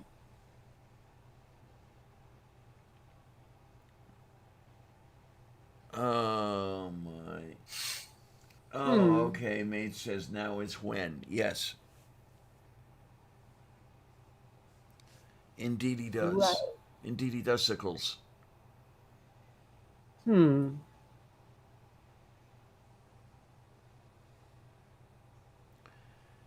Oh, yoy. Interesting. Yes, dear. There's a trivia game I'm seeing here called I Should Have Known That. And it has a lot of questions that, yeah, actually you probably should have known. But I'm looking at the back and it says like well, I mean, is starboard left or right side of a boat? That one we know. But how do you say Japan in Japanese? Not a lot of people know that one. There's actually two ways to do it. Is a penguin a bird? Actually, that one, whatever. But how long did Sleeping Beauty actually sleep? I'm not sure. Is it 100 years? I thought it was 100 years. I don't know. But I mean, like, if the questions are complicated enough, but it's also the kind of thing where it's like, yeah, I've been taking that for granted for years. I should have remembered that. I don't know. Oh, okay. Let's. You know what I'm doing, of course. I do. Of course, I know what you're doing. Okay. The seventh fairy, who has not yet given her gift, attempts to reverse the evil fairy's curse. However, she can only do so partially. Instead of dying, the princess will fall into a deep sleep for 100 years and be awakened by a kiss from a king's son. This is yes, dear. What? So maybe it's just me, but no part of me is encouraged to buy a game just because I see people at a table around the game smiling. They're not even playing it. I know. But even if they were, this scene right here, the only information I would get from it is how big the box is. Yeah, huh? Ito be krenta tayo ko sa tabadinti ay kare. I It's don't just one know. of those things like I don't know. I do enjoy a good trivia game, but every now and then I like just completely flub a question. I remember I went to a trivia night with a friend of mine, and one of the questions was, "What do they call pie in Italy?" And I should have remembered that it's fucking pizza is Mm-hmm. the name for pie. But I'm sitting there picturing, like an apple pie cooling on a windowsill, rather than pizza. And so my brain's trying to come up with the name for that, which is probably still pizza, but you don't learn that part very often, do you? No, you don't.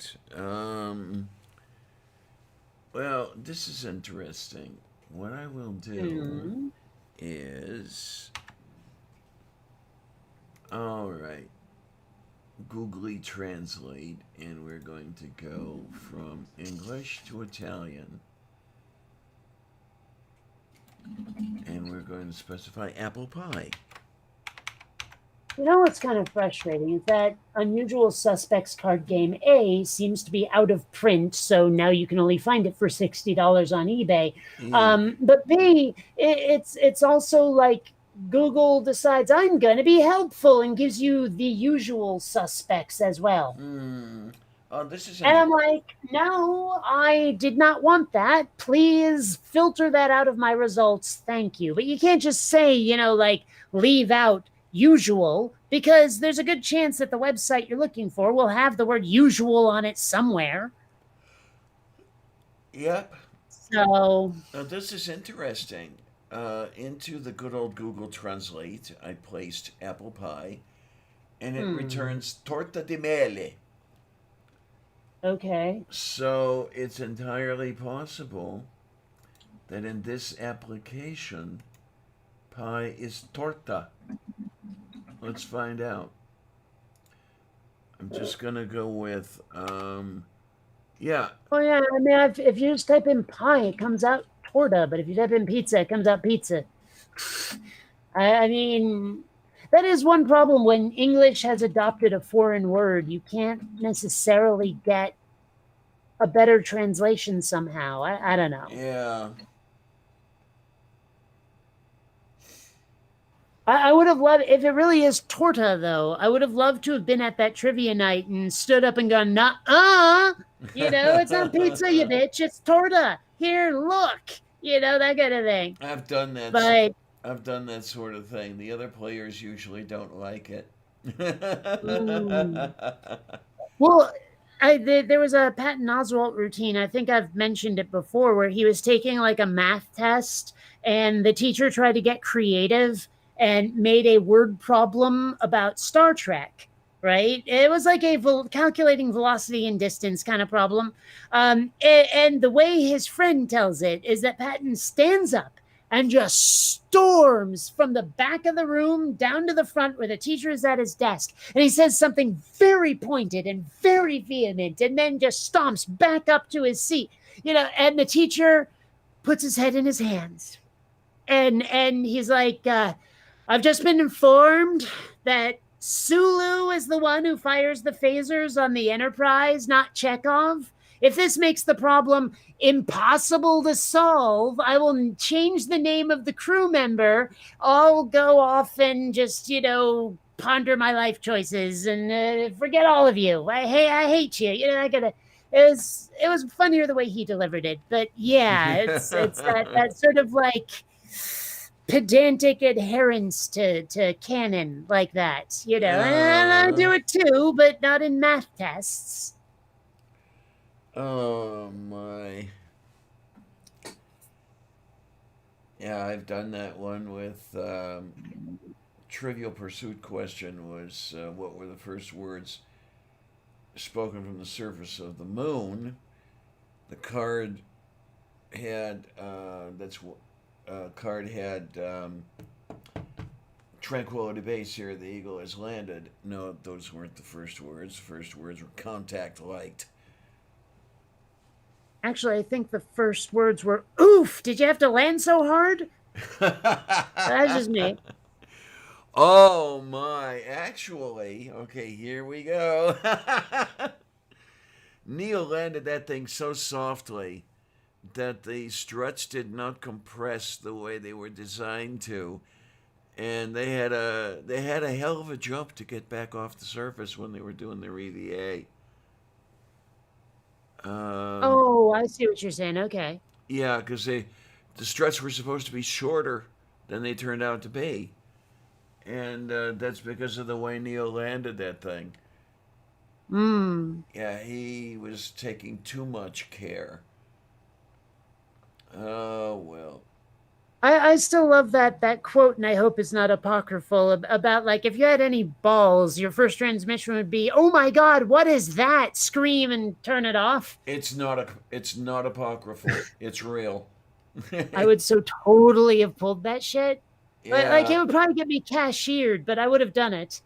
yeah. That's Mike You Collins know, said that. it'd be like, dude, like I trolled the entire world from the moon. I don't care if you've eliminated me out of astronaut rotation.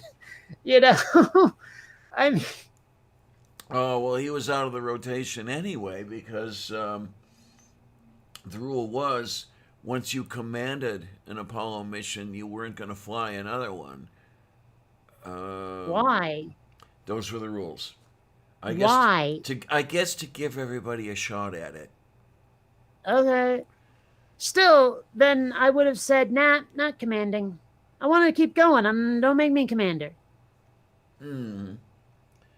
Um, and that was the interesting thing that Mike turned down command of Apollo 17 um, because of all of the stuff he would have to go through with training and everything. I have a feeling it was more Pat's idea, but such is the life. Yeah, Deke actually offered him command of 17. That appears in the book, Carrying the Fire.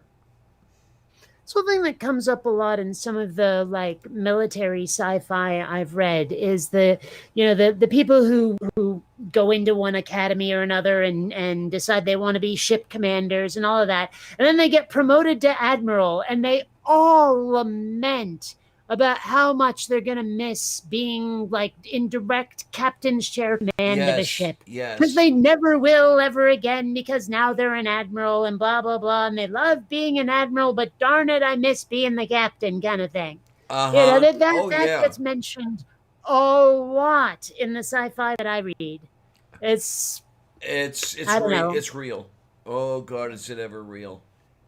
Yeah, but Oh I'm just saying is like it real or not, it gets old. I'd love to see someone who goes, finally, finally, I'm out of that damn chair. I am so sick and tired of being the captain. So much responsibility put on me for minutia. I like to be in command of the fleet so I can say, ship go there, and let the captains handle the minutia of making it happen. You know, I'd mm-hmm. love to see a character like that who just hated command and loves being an admiral. You know what I mean? Mm-hmm. Just something that breaks the mold. Yeah. Yes, and that. Because I guess that's what it comes down to is every now and then I start to get tired of the same old, the same tropes over and over. Yeah, they actually even did that to James Kirk. Demoted him to captain, and he loved it. Hmm. Well, regardless, though, I'd love to see someone who thinks that being an admiral is so much better. That being a captain was just this burden they had to go through to get to higher command. Mm. I think that'd be a very interesting character. I think that'd be a fun character to write.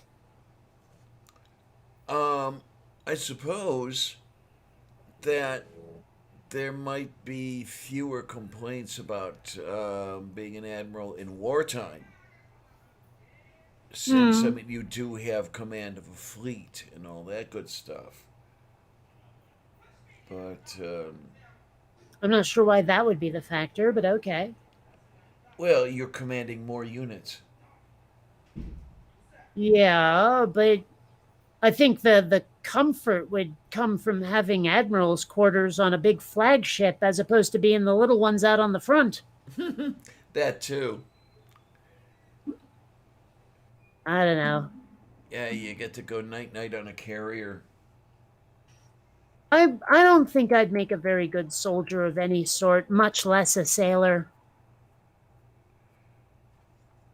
Okay. Yeah, well, this is a navy town. I've heard stories of what it's like to be in a submarine, for example. It sounds absolutely miserable, Yes, it does. and ships don't sound much better. I mean, because the stories I've heard about 6 months underwater, you don't see the sun for half a year. Yeah, and given that I endured 20 years of Seattle weather, not seeing the sun at all would probably kill me even faster. Mm-hmm. I think the only way for it to be okay that I don't see the sun is if I'm in space. And even then, I could see the sun, but it wouldn't be like on Earth. It's not like a sunny afternoon in summer kind of seeing the sun. There you are.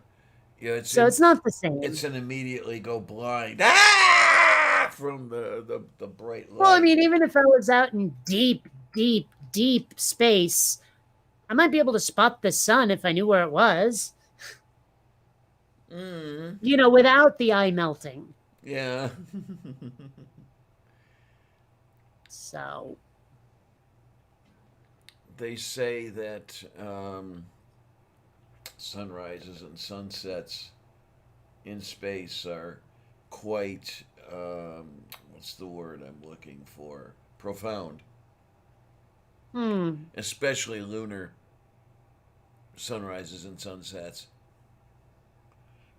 because Okay. they're so I sudden. don't know. Oh. There's no atmosphere to uh, diffuse the light or anything like that. So here's the sun and bang.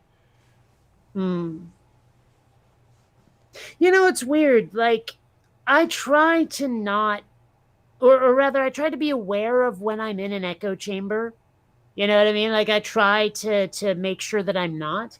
But I've come to realize recently that as much as I'm not particularly good at science, I mean, I only have a very bare bones understanding of it. I know so much more than the rest of the world. Like, there's people way above me, but there's this ton of people so far. Like there are just certain basic physics principles that most people have never even heard of. And when I've tried to make reference or even jokes about them, people look at me like, huh?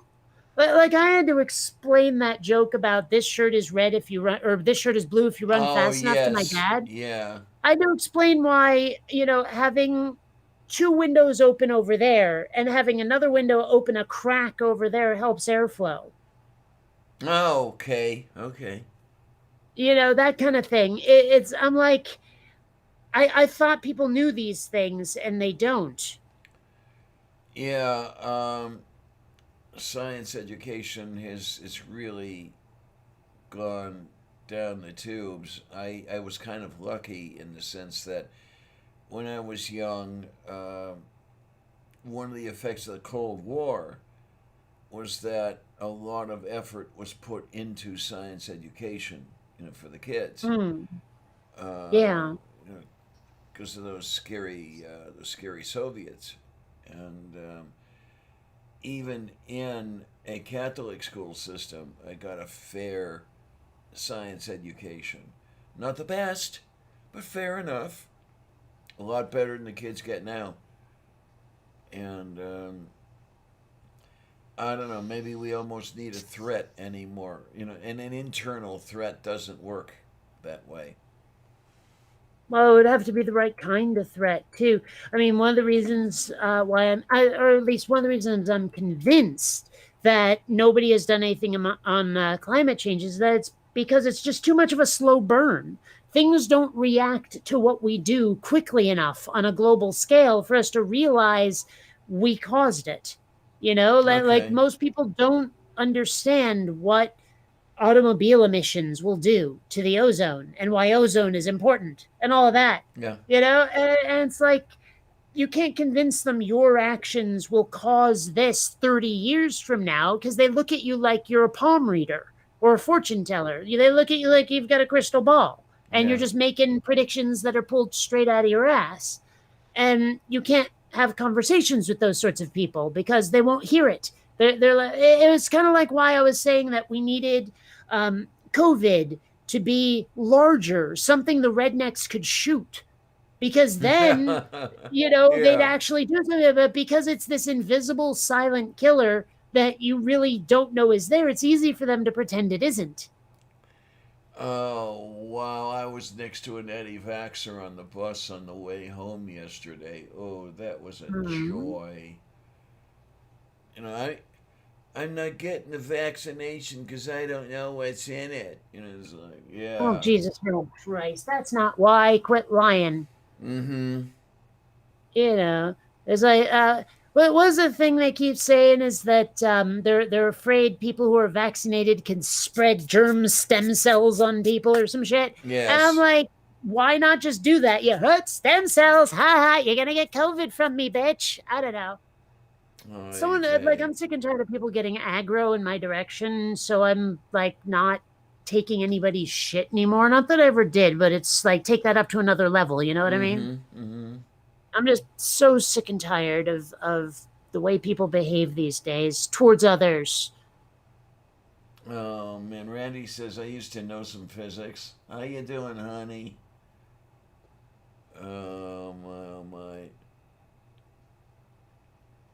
Saw Harmonica Man coming into a stream recently, I think, when I was there. What was that? What were we talking about? I swear you were there. Oh, Randy's everywhere. yeah. He's here. He's there. He's everywhere. Chicken man. I don't know. Okay. Well, Oh, this is interesting. hmm? Scapegoat Iscariot says they should find out what individual children are interested in as well as gifted in and pretty much give them what they need and watch them go. Yeah, but Um, that's a lot more difficult than the class-based, in the classroom-based thing where you feed the same thing to everybody.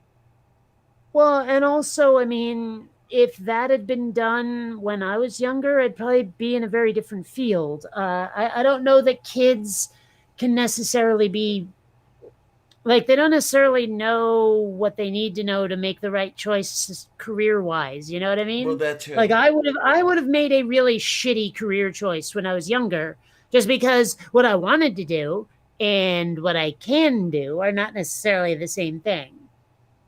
Yeah, yeah. It's like let's put it this way. There were so many reasons I never ever ever ever ever could have been a fighter pilot. That's for darn sure.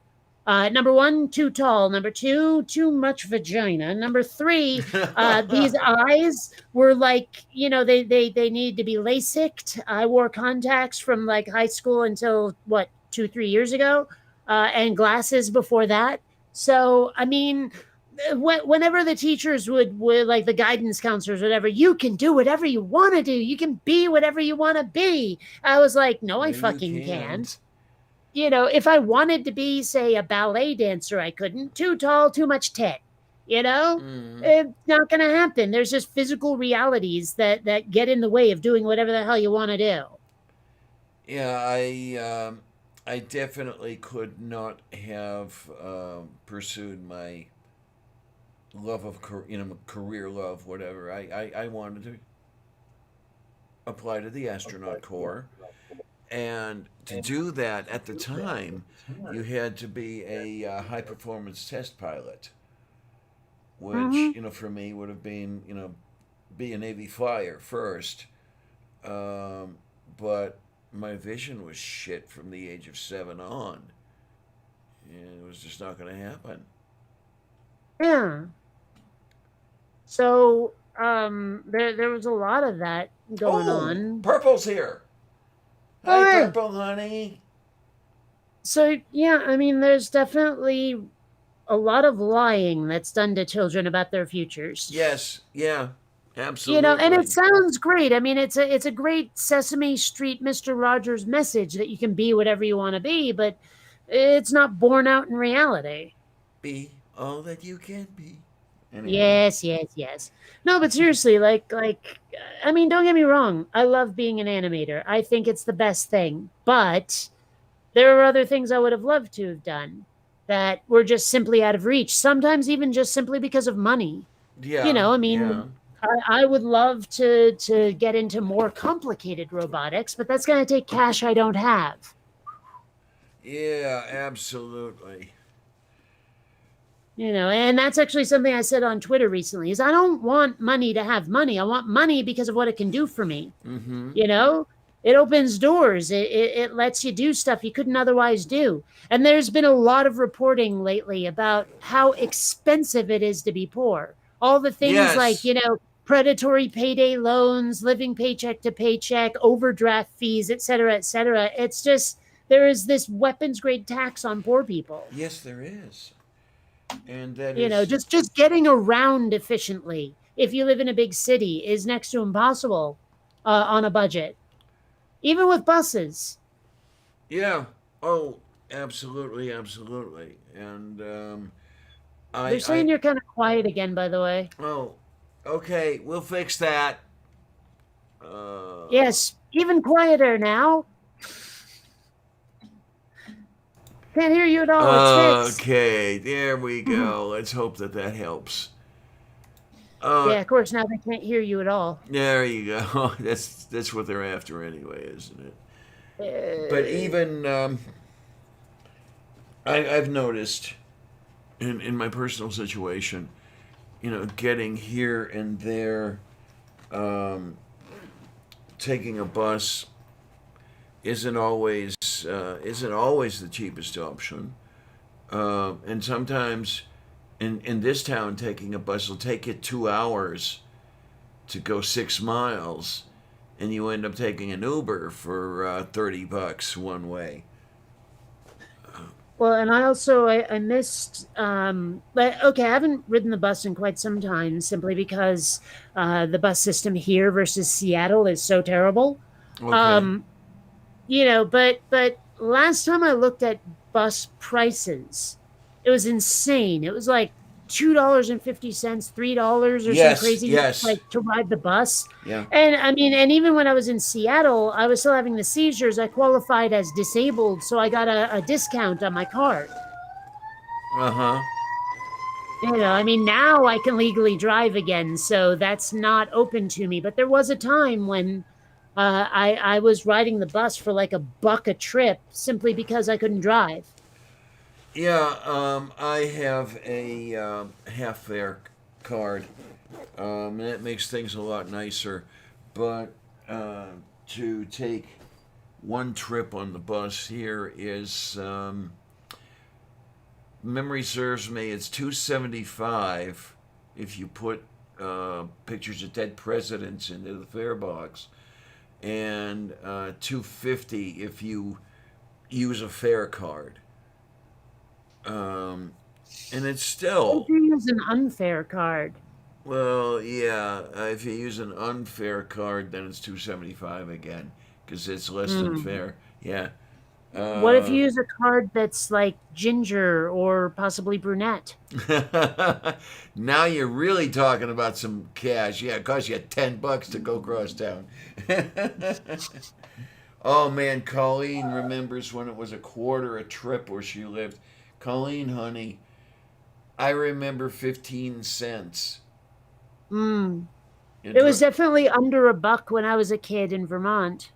okay, I don't know how much. It was probably 25 cents, but yeah. because I could remember going from my house to downtown, which was, a good 12 miles, 13 miles, something like that, aboard a bus, dropping in a dime and a nickel. And I'm trying to remember how much a transfer cost. It was virtually nothing.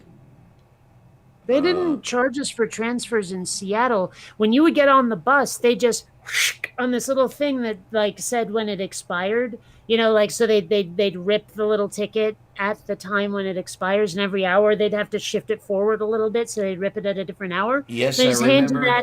that that transfer, and that's your transfer. You don't have to pay extra for it. They just give it to you. Oh, wow. Okay. Yeah, I well, but can. that was in Seattle. I don't know what it's like here. Uh huh. The one I remember here, when I first came out to Pittsburgh, you got a transfer for a dime, and it was good for 3 rides, Hmm. which is something I had never seen before. I think What did they hole punch it for each ride? yes, yes. Huh. I think the fare to take the original ride was $1 or something like that, and then you could get a transfer for a dime, and you had 3 rides on it in any direction, by the way. Hmm. Because in Cleveland, a transfer was only good for a return direction. You couldn't Well, use it to extend the direction you were going in. huh. Because that's precisely what the transfers were for in Seattle. If you were like, I need to get from, say, Pioneer Square to Northgate, that's at least two, if not three buses. Actually, I'm not so sure about that. If you went into the bus tunnels, not important. Point is, if you needed to transfer to get further, that's what the transfer was really for. Was I want to take one trip using multiple buses, but it's still just one trip. Okay, okay, yeah, we weren't so lucky back in the day. Uh, Every time you describe what it's like where you've lived, I'm like, why did you keep living there? It's so much better here. well, Cleveland, I kept living in because I was a kid. Uh, they're coming to get you, Kate. Nah, they're going over there to put out that fire. And in in my 20s, I mean, I had the job and everything, so that's why I stayed in Cleveland. Um, and I ended up coming out here.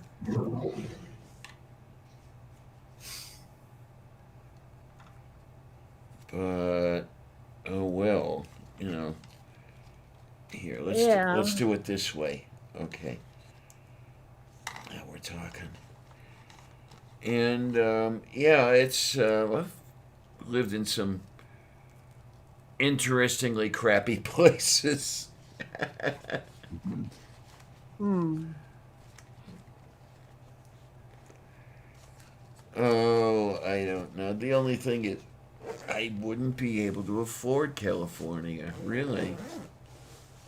Depends where.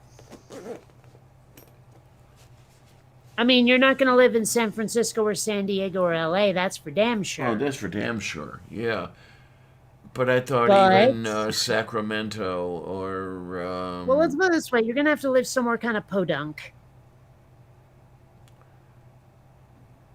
but then don't you lose a lot of the advantages? No. I mean, if you live somewhere podunk, you can still get Medi-Cal or CalFresh or any of those. You can still get the medical care. Moof beef. You know, there's a lot of things that you can get here that you just don't seem able to get other places. Just because the people who decided it would be that way were different kinds of people. You know, this place is run by people who are a little bit more left than some of the folks in other parts of the country. Yeah. So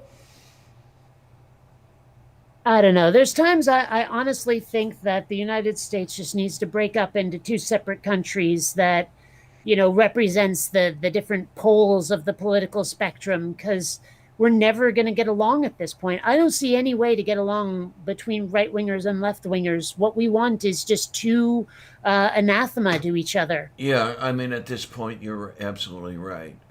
I don't Um, know how you can live side by side with people who say you shouldn't be allowed to exist in the first place. uh huh. Or if you do exist, you have to hide yourself away so we don't have to look at you, or whatever. And yeah, there's enough of that that goes on here. Mm-hmm. Still surprised at how little anti-Mexican bigotry I've seen here. The movies and TV lied to me. I expect to see a lot more of that. Not that I wanted any, but I'm still surprised. Mm hmm. It's like maybe I have to go to LA to see it. I don't know. Not that I want to see it. I'm just saying is like what I was told in reality are at odds right now. Yeah. Well, I guess that's what living literally side by side gets you. It gets you one of two things. Either you get that bigotry or you get the cooperation. Hmm. And it's good to see that in your part of town you get the cooperation. Well, it's not even cooperation so much as just utter indifference. Okay. Okay. You know, I Because mean, don't get me wrong. I wouldn't mind it if we didn't have to choose a language on the ATM, but it's not such a burden that I'm going to lose my shit the way right wingers do. You know what I mean? yeah. Oh I don't my. know. No, I mean, here. I'm definitely not one of those rabid learn the language, because I know the US doesn't have an official language. But I mean, it kind of has an official language, an unofficial official language, and it helps Mm-hmm. being able to talk to the people around you. You know what I mean? Oh man. Like it if nothing else, it would probably help some of those employment prospects that people seem to have trouble with. I mean, I wonder how many like absolutely fucking brilliant Latino, Latinx, whatever the fuck the appropriate term is now, people that are being left out of their field simply due to language barrier issues. You know what I mean? Well, here, unfortunately,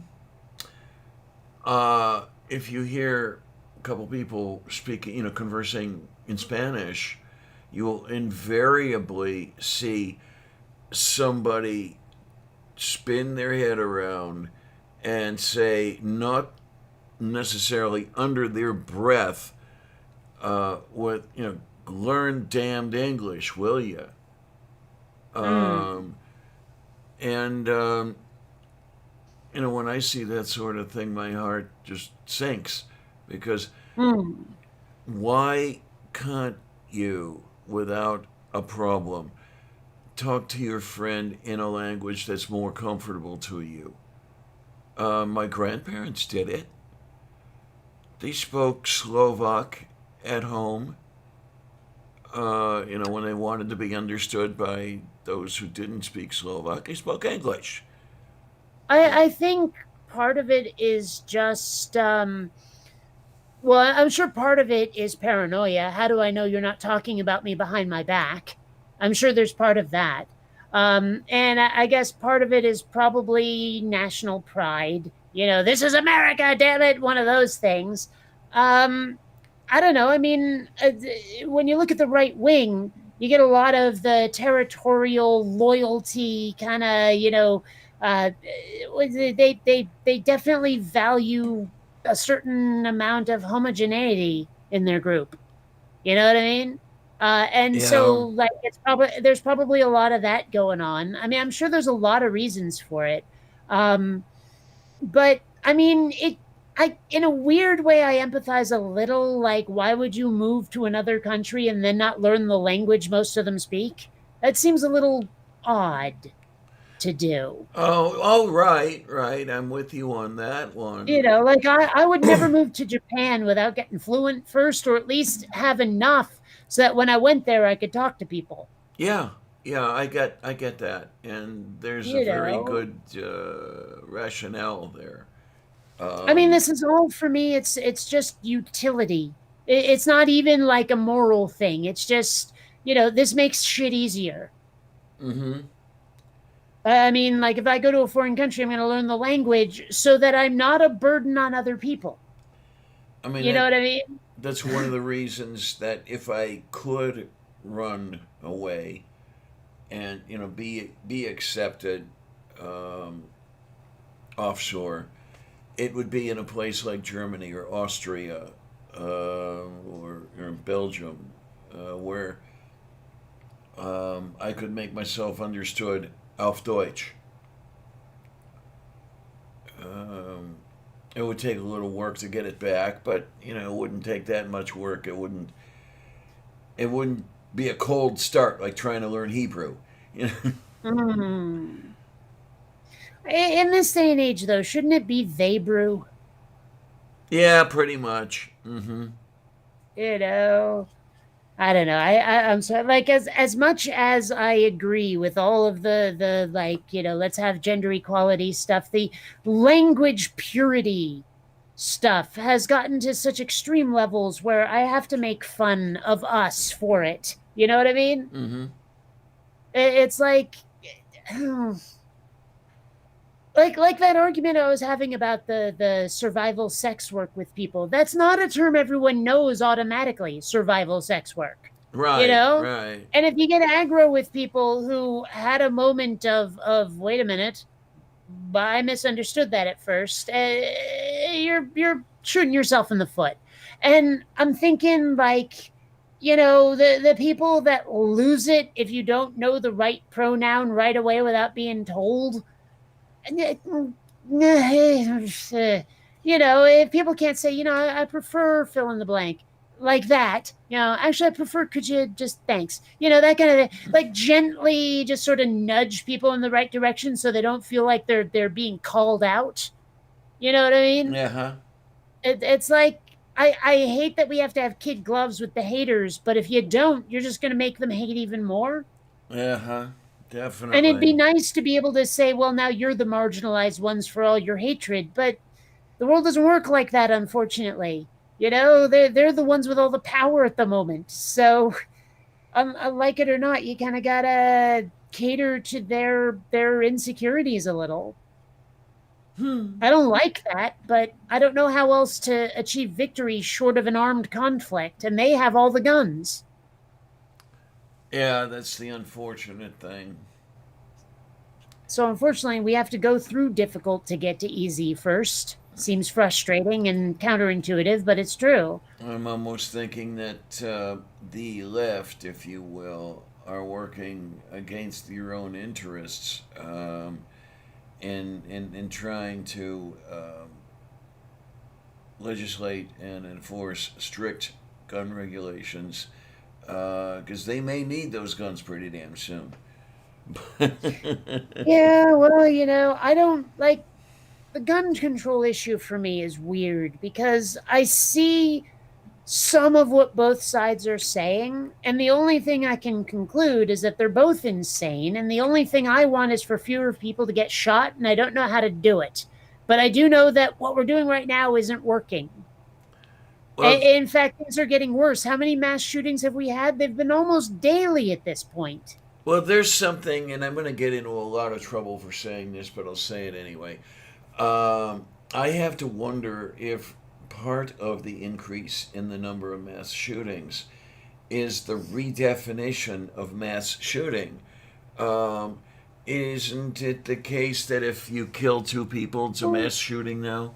it doesn't matter. The mass part is not the important part. What matters is that people are getting shot daily in very public and like in your face kinds of ways. I Yeah. mean, we're seeing more and more and more of this stuff. Man, I don't know if you saw the report where they were like these two runaways who Yes. were in a Yeah. house. Yeah, and like one of them had a shotgun, and the other one, I don't know, had something else. They kept Yeah. calling it a long gun, whatever the fuck that is. That covers so much ground. I wish people would stop giving things literal names that can describe things that don't qualify. Yeah. They were 12 Yeah, and 14, I think, weren't they? something like that. Yeah, and then there was like that other dude in like Miami recently, I think, and I think there was another. I don't know. Maybe I'm thinking of something else, but it's just been shooting after shooting after shooting after shooting after shooting. I'm getting to a point where I'm like, I don't know how to solve this without taking away either the guns or the ammo, because obviously the good guy with a gun hasn't stopped a bad guy with a gun even once yet. You've noticed that, huh? So I mean, it seems to me that like if I were president and I wanted to eliminate gun violence, I'd have to go to the NRA and say, find me a way that doesn't involve taking your guns and your ammo, and don't tell me good guy with a gun because that doesn't work. I wonder what like if they were to do it honestly, if they didn't weasel out of it, what would their solution be? Would it be anything other than we don't know either? Okay, Purple. I stand corrected. Thank you. What? Purple said mass shooting is considered at least 10 people shot, so you don't even hear about the times it's only 2 to 7. Well, regardless of the terminology, and now I'm regretting saying mass shooting at all. More and more people are getting reported as being shot. It's like the frequency of shootings, it seems to be going up, Tayo or at least the Korosto. frequency of reporting. I mean, Yeah. obviously, like I'm sure there's probably some people in the inner city right now who are super offended, going, "Look, we've been getting shot multiple times a day all along. Why are you only noticing now?" But I don't live in the inner city, and I have the news to go on, so that's why. But it seems like more and more and more we're hearing about it. What do you do? Like, if I were to go to the NRA and I'd be like, "Look, my goal is fewer people getting shot," what do you do to have fewer people being shot? I mean, like, because I would cheerfully let them have their guns if there was a way to do it that didn't involve humans being killed. But there doesn't appear to be. Mm-hmm. So we might have to take away those guns if I were president. Um, but I would cheerfully work with the NRA to find a no take the guns away solution to people getting shot so much. Well, the problem is that the NRA and those who would be members thereof have a gun fetish. I mean, there's something Well, about the damn guns that really turns them on. and I think I can probably psychoanalyze it enough to figure out what it is. But my point is, I don't think it's ever been put to them that way before. I don't think anyone's ever said it in a way that took their concerns into account as well. Because I get it. You like your guns. You want to have your guns. Well, I would look for a solution that let you keep them if it accomplished my goal of fewer people being shot. Yeah, yeah. That's what it comes down to is if you want to keep your guns, I will work with you to find a way to make that happen if you work with me to find a way to make fewer people getting plugged. And it can happen. I've lived around. I've lived around firearms most of my childhood. He had one hell of an arsenal, and I didn't kill anybody. Um, and he's, for as much of a piece of shit as he was, he never went to the top of a tower and started shooting people down. Um, so I mean, it is possible to be around firearms and not want to kill people. But Well, and the truth is that I have a huge arsenal myself. It's all laser tag, but I have it. okay, okay. I've only had personally, I've only had air rifles. Well, like, while it's not technically laser tag brand wise, this, realistic as it may look, is a laser tag gun in essence. Like, you can even see the contact points where the batteries go, you know? But can you imagine a time when they used to sell things that look this real? Mm-hmm. It doesn't even Easily. have an orange tip. But this is plastic. That is not metal. I've used it as a prop in my videos many times. You'd be surprised how often it comes in handy talking to theists. Okay, Purple Well, says 50 years ago, NRA was about promoting gun safety, but since then they have been bought out by by the industry, who uses them to promote gun sales. Okay. mhm. Well, I don't know. I mean, that's one thing that drives me nuts about politicians is they all seem to feel the need to pretend that subtext isn't there. That the people who are talking to you are arguing in good faith when they say what they say. Oh yeah. And that just drives me right up the wall because they're clearly not doing anything of the kind. Yeah, my first. But you get all these left-wing politicians trying to call them out for it, calling them out on what they said, not what they meant. Mm-hmm. And so the message gets lost entirely. That's why I think we actually need a president who is genuinely a straight talker, who will call people on their bullshit when bullshit happens. You know? Yeah, Purple says now YouTube may take the stream down because you were waving a gun around. Yeah. Yeah, it's possible, but if they listen to the audio, they'll know what kind of gun it was, and it's not real.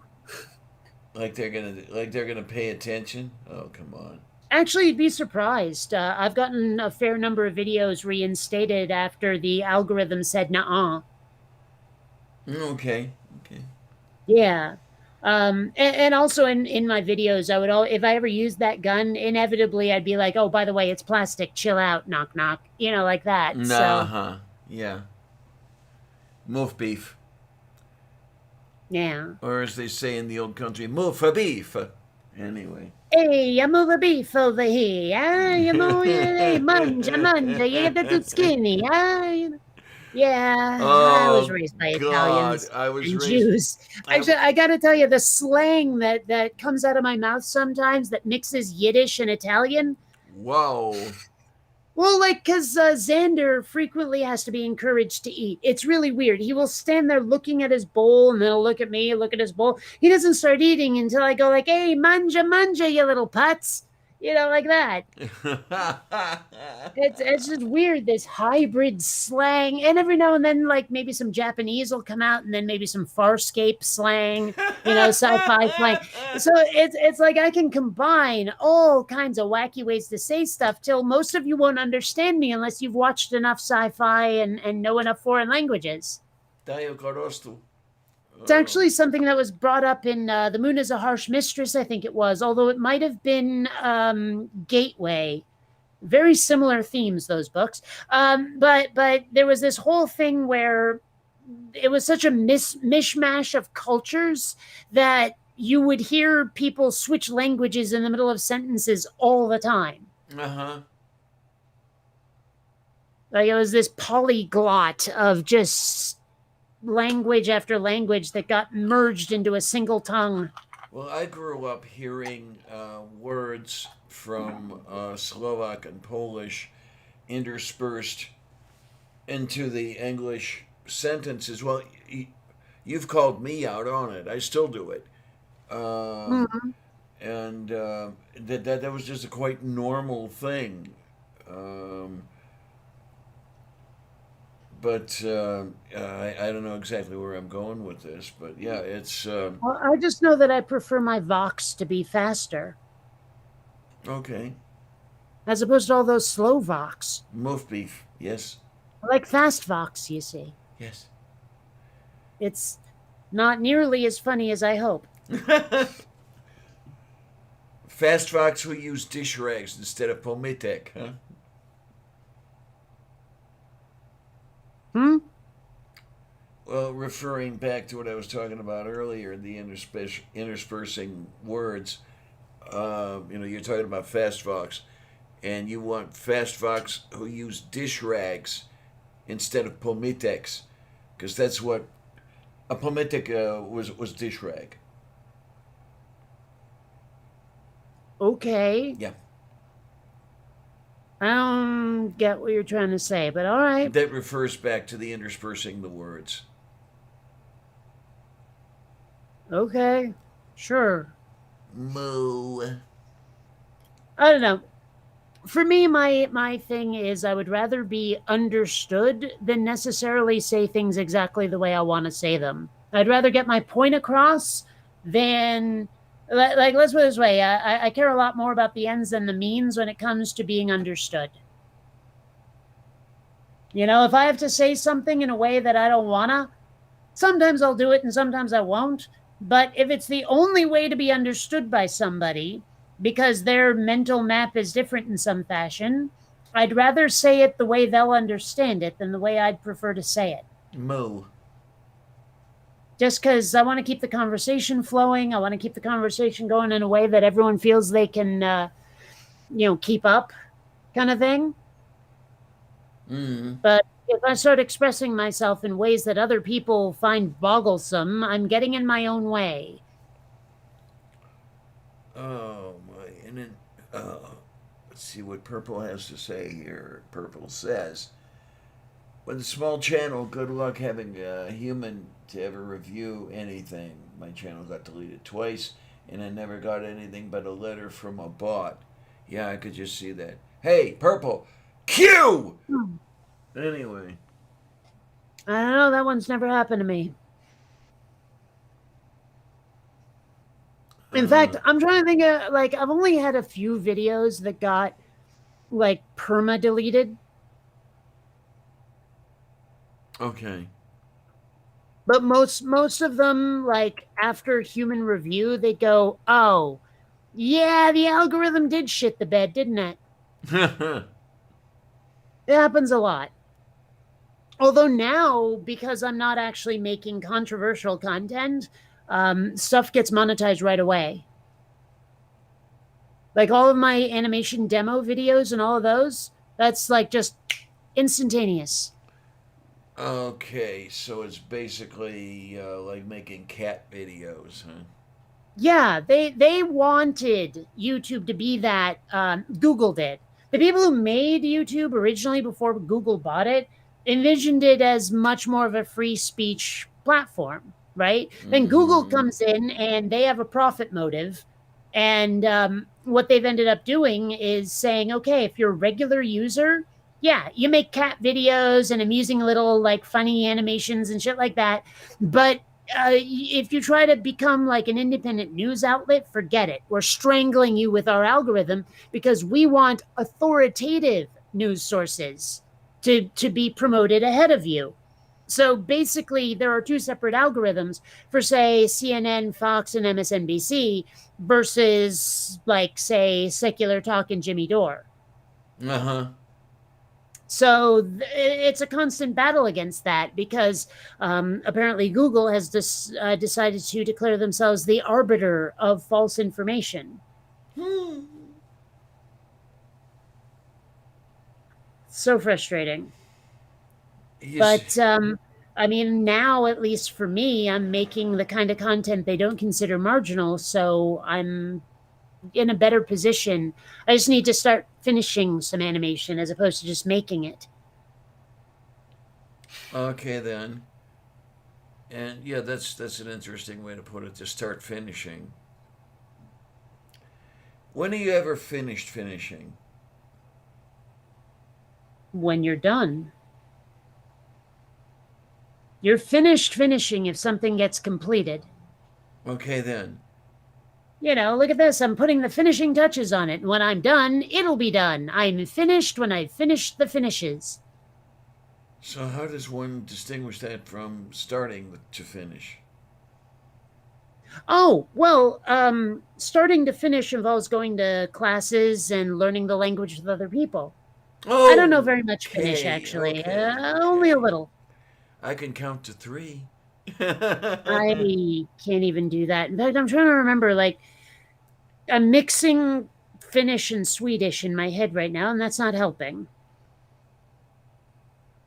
Okay, yeah, they are slightly different, yes. Yeah. I do still wonder, though, how is it that we come up with a name for a country that sounds nothing like the name the people living in that country gave their country? Like Sweden. Where did we get the word Sweden? Because to hear them tell it, their country is called Svarge or something like that. I can't pronounce it. It looks like Sverige when it's spelled, but it's pronounced like Swarge or something like that. Well, how do you get Sweden out of that? I see the S part, but the rest is just what? Okay. So and like Japan, Nippon or Nihon, depending on who you ask. Sometimes Nippon. I don't know. It seems to change with the tide. But Japan, I see the P part in there, but not always. I mean Nihon, Japan. Where do you get that? Some screwy American who couldn't pronounce anything or hear anything correctly? And I don't know how they say China in Chinese, but in Japan it's Chugoku. Okay. And don't get me started on German, Dutch, and Deutsch. You know. Yeah, there you are. So, like, why do we give countries names that sound nothing like the names they gave themselves and ditto their languages? Yeah, absolutely. I don't know where German came from. Um, Now, I mean, Dutch, I would think, would more easily come from Deutsch, but that's not what the Dutch call themselves. That's what the Germans call themselves. Ugh, I don't. There's obviously some weird bit of history going on that like someone said it once when they were drunk and someone else picked it up and the next thing you know, Mm-hmm. big old game of telephone is what I'm trying to say. Moo. Purple Yeah. says if you're mixing in Swedish words, then you're doing Finnish right. Hmm. Well, Yeah, I don't know. because It's just something I've often wondered. Like, if I like, okay, this one really bothers me, and I've mentioned before. You can hear Kent Hovind say his own name. So why is it that the people in like the UK and Australia insist on calling him Kent Hovind? yeah, I don't get that one. Like when I hear someone say their own name, I will start pronouncing it the way they did. Like, even if it's not the way I expect that word to be pronounced. Moo. Very, very moo. But it seems like there are some folks who speak English who are quite ornery about it. I don't know. It's just something I've wondered. Like, why? Z. I still love that one episode of Mad About You where, like, this one British woman says, "Oh, I've got a migraine," and Paul says, "Would you like some aspirin?" I do, mean, that's really mean and maybe even racist, but or at least country is nationalist. I don't know, but it's still a funny joke. I don't know where that comes from. I wish I did. But I Hmm. don't know where that vowel shift comes from. Because Well, it, I it do is love how consistent. I do love how it turns out we speak closer to the way British people spoke when Shakespeare was around than the way British people speak now. Like Oh, we yeah. snap like if you went to I believe they said Kentucky is the closest to what Yes. Old English sounded like. So if you were to go watch like Romeo and Juliet back in the day, you'd hear people pronouncing it with a Kentucky accent. How fucked up is that? It to buy or not to buy, that's question. Well, Oh that's my that's gosh, that would more sound so demented. that's more Tennessee than Kentucky, but still. Well, Uh, regardless. And maybe it's just because they seem to like their barbecue sauce, or maybe it's because the end of the state name is Tucky, which sounds sort of like sticky. It's just, I always associate like Kentucky with like ribs and barbecue and stuff, just because they seem to eat a lot of it. And Tucky at the end of the name sounds like it should be the brand name of a barbecue sauce company, like part of a brand name, you know? hmm. I don't know. Maybe it's just me. Maybe the flavor of the word is weird to me and no one else sees it like that. But it just always struck me as being a thing. Okay then. I don't know. Kentucky sounds like barbecue sauce to me.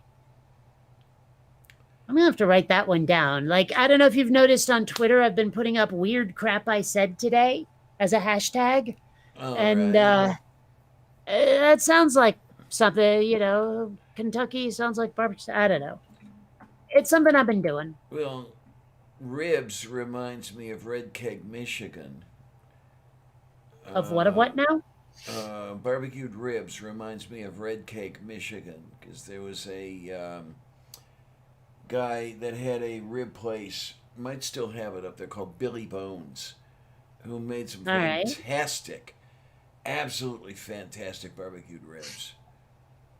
Um, so, I mean, there's that. You know, we used to have a rib cook off in Cleveland, and people would come from all over the world with their ribs and their rib recipes and everything. And God, you got to have some decent ribs from Michigan and from Hawaii and from Korea and from wherever. And it was just a yummy and tasty day. Yeah, you could easily put on 5 pounds.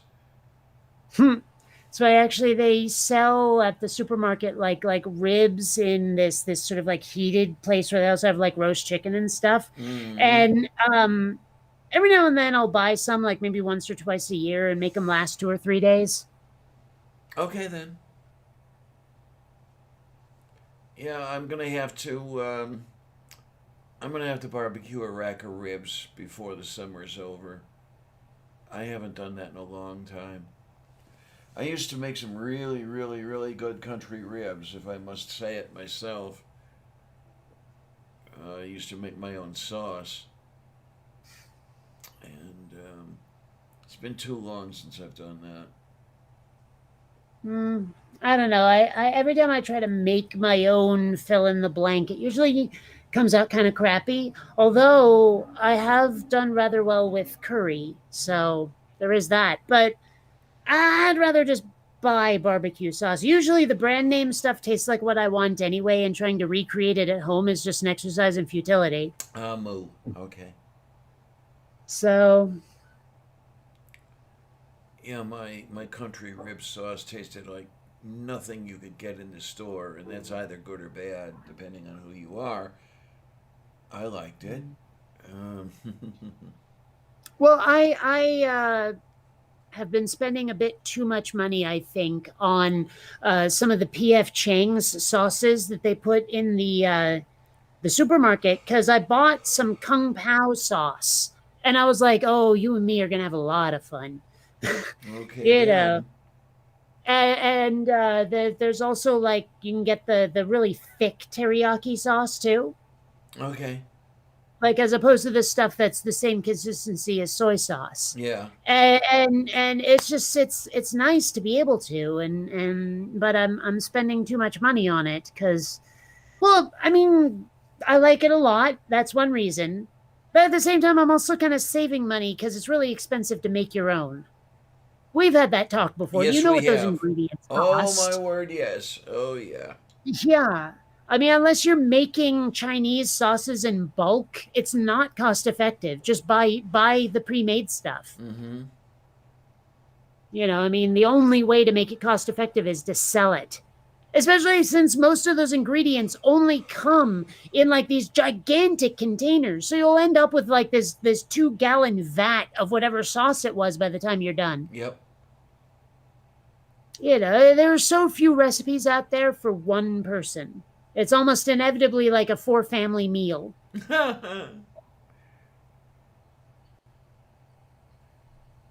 Well, what is it? The word has gone out just recently that the Chinese can now have up to 3 kids. So, Hmm. yeah, the sauce God. recipes might be a little more effective, a little more. That whole one-child policy was just pure ass insanity. I mean, like, how many girl babies were killed and hidden because the parents wanted a son? Yes. And Yeah. how many sons out there couldn't find someone to marry and date and all of that simply because there weren't enough girls? Mm-hmm. I just like what was China thinking? I mean, I know they were thinking overpopulation, but did they think human nature wasn't a thing?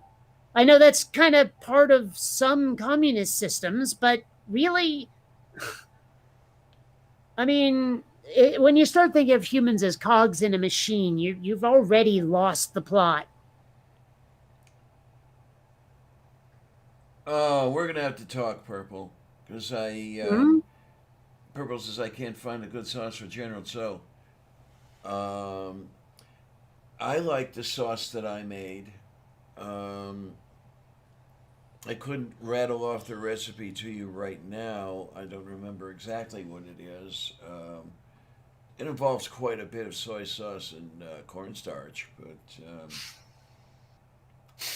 I hope I have it written down somewhere because I want to make Well, General Tso chicken again. one thing I really want to make, and I'm seeing a recipe for it here now, is Beijing beef in the style of Panda Express. Oh, okay. Because it's really, really good. It's like spicy and breaded and so tasty. Mm-hmm. Okay. Yeah. But I'm looking at these ingredients and it's the same old same old. It's that hoisin sauce and oyster sauce, sweet chili sauce, etc., etc. It's all the same stuff. There's an interesting question from Skeptic Mafia. Do you get um, amatonormative, an amatonormativity directed toward you? I don't even know what that is. I'm assuming, well, with the ama part, I'm assuming that's like amatory, like love normativity, but that doesn't make sense. Yeah. Like not in context, I mean. Please explain. Um, but yeah, I mean, I've bought uh, the pre-made General Tso dinners from the freezer case at Walmart, and they just don't measure up. Sorry, Well, nowhere near as I don't good know. as mine. I'm a little odd about things like that, where I usually prefer name brand to homemade. Okay. I don't know. It's something about, maybe it's just because I was raised by hippies who loved their DIY meals that I found disgusting. But I tend to prefer, like if someone said, okay, you can have this like massive 1 pound burger that someone else made, or you can have a single cheeseburger from Mickey D's. I'm probably gonna take the Mickey D's because generally speaking, when other people make hamburgers, they do stuff to it I don't want. Mm. Oh, You know, Kate. it's like the number of times I've had to say to people, please resist the urge to improvise. Keep it simple. I'll dress it myself. Like make it plain and I will make it more elaborate on my own because only I know how much I want of each condiment. Moof beef. Yeah. You know, and don't stick stuff in the beef. I don't want to be eating beef and encounter a chive. I'm sorry, no. Oh. The burger patty should be beef, and that's it. Maybe some spices, but it should just be beef. Everything else is extra cheese, sauces like ketchup and stuff. You know that the lettuce and tomato. You know, okay, sure, fine, but none of that goes inside the beef. Okay, so you would not like my lamb with the slivers of garlic stuck into it? I might, but I'm not expecting that to be a burger. Okay. Okay. You know, we are talking burgers here right now. Dayu korostu. And you I mean, hit. okay, granted, actually mixing like minced garlic into the beef might be good if you could keep the garlic from burning. Yeah. Good luck. But you had it right, Kate. From the Hmm? Wikipedia, amatonormativity is a term coined by Arizona State University professor of philosophy Elizabeth Brake to capture societal assumptions about romance. Uh, Brake wanted a word to describe the pressure she received by many to prioritize marriage in her own life when she did not want to. Okay, then. Hmm. Moo and boo and goo. Yeah. Hmm. That's certainly not something I've ever felt. I mean, I'm not sure if I've ever really discussed marriage with my parents at all. They've never brought it up. I mean, I assumed when I moved to Seattle and we were together 5 years that Kylie and I would eventually get hitched, but that didn't pan out. But that was the last time that marriage was ever even discussed as a possibility in my world. Okay, then. And I mean, I hate to say it, but I got married primarily to run away from home. Well, it doesn't sound like the best motivation, does it? It's not. Trust me. Yeah, I mean, if there were some things I could go back and change, that would be one of them. Hmm. Well, it's funny because, like, I would love to have not used up some of the time that I used up being with Kylie because there were other things I wanted to do that being with her were cut off. Not like romantic stuff, it's just certain opportunities, career, school, that kind of thing, where we kind of have to uproot ourselves to pursue it. Oh, And, you yeah. know, we were both pretty dug into where we were and that kind of thing. Yeah. But if I hadn't been with her, I wouldn't have gone to Seattle. And if I hadn't gone to Seattle, well, a lot of the friends I have and a lot of the support network I've had and a lot of schooling I've had and a lot of the jobs I've had. I mean, like so much of my life requires having spent that 5 years with Kylie. I don't know where I'd be if I hadn't. Mm hmm. You Yeah. know, maybe still in Vermont for all I know. Yeah, okay. Can't imagine what job I might have had if I stayed in Vermont. I don't know. But I know that like as much as me and her was a mistake in the end, man, we had some good times. But I mean, that 5 year detour was absolutely necessary to get me to where I am now, which is a place that I'm kind of glad I'm in for the most part. Okay, then. I get it. I get it. Yeah. So, like, I have regrets, but I'm not sure how many of them I can do anything about without causing such a fundamental change in the timeline that I don't recognize the world anymore, So you've or had at least not my life. so you've had a few, but then again, too few to mention. Why do I feel like you're quoting a song lyric I don't know? I am. You've not heard My Way? Oh, that. I don't think you quoted it exactly, is the problem. No, I didn't. I mean, the lyric is regrets. I've had a few, but then again, too few to mention. Oh, Um, see, I don't think I've heard it that far. Regrets, I've had a few, is as far as I think I've heard the song. Move Beef. Okay, okay. Yeah. Like, it's not my kind of music to begin with, so. And then Purple has it right on the head here. He says we cannot change a single event out of our past without causing a cascade of unanswerable questions. Yeah. Well, yes and no. I mean, I hear about the butterfly effect and all of that, and I think what people fail to take into account is inertia. After a while, the changes you've made don't have as much effect as they get further and further away from you, both in terms of time and connection with others. So, I mean, I'm not sure that I agree necessarily that, like, if I had, I don't know, like sneezed when I should have coughed or something, it will have much of a profound effect because the ripples will slow down as they go further away from me, and it won't affect much at all, really. Well, I mean, I've sat around and thought about things over a cup of coffee and that sort of thing. But, for example, had the had the slimy bastards stayed in Chicago, had he got a job there, and then they would not have moved back to Cleveland, they would not necessarily have been my parental units, but would that have been any better? Um, would I have ended up with somebody equally shitty? Because that was just the way it was at that time.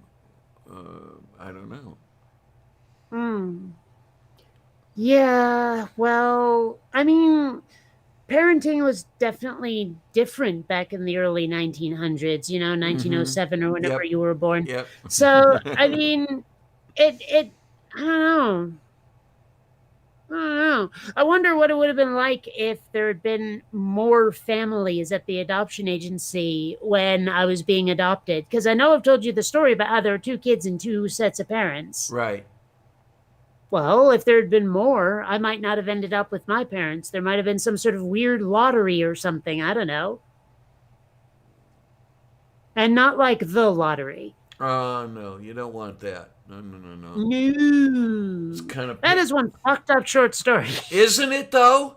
Oh my Yeah. word. The problem with it though is it's also kind of ham-fisted. I knew where it was going. Uh huh. It didn't take much to figure out where it was going. Have you seen the version that was made into a film in '69? No. I mean, it's still out there to be seen today, but yeah, it was. The end was really really strange. You see the Rock coming toward the camera. It's like Hmm. okay, oh my. I wonder like if there's it like how they keep it fair.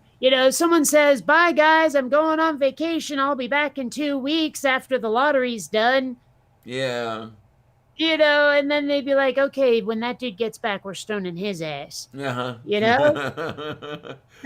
That's the way I picture it. Is Bob goes on vacation conveniently every year, and then like the city council gets together and says, "All right, we're gonna change the date." And when Bob gets back, he's not gonna realize it, but we've changed the date, and it's when he gets back. That Mm-hmm. kind of thing. What impressed me is, I mean, the very first time I read it,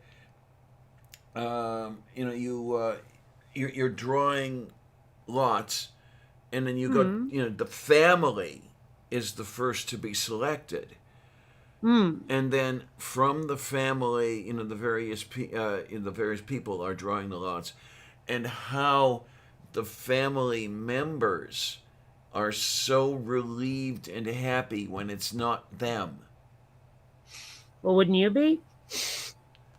I don't know, man. It's depending on the family dynamic. One of us is going to get it, and these are the people I supposedly love.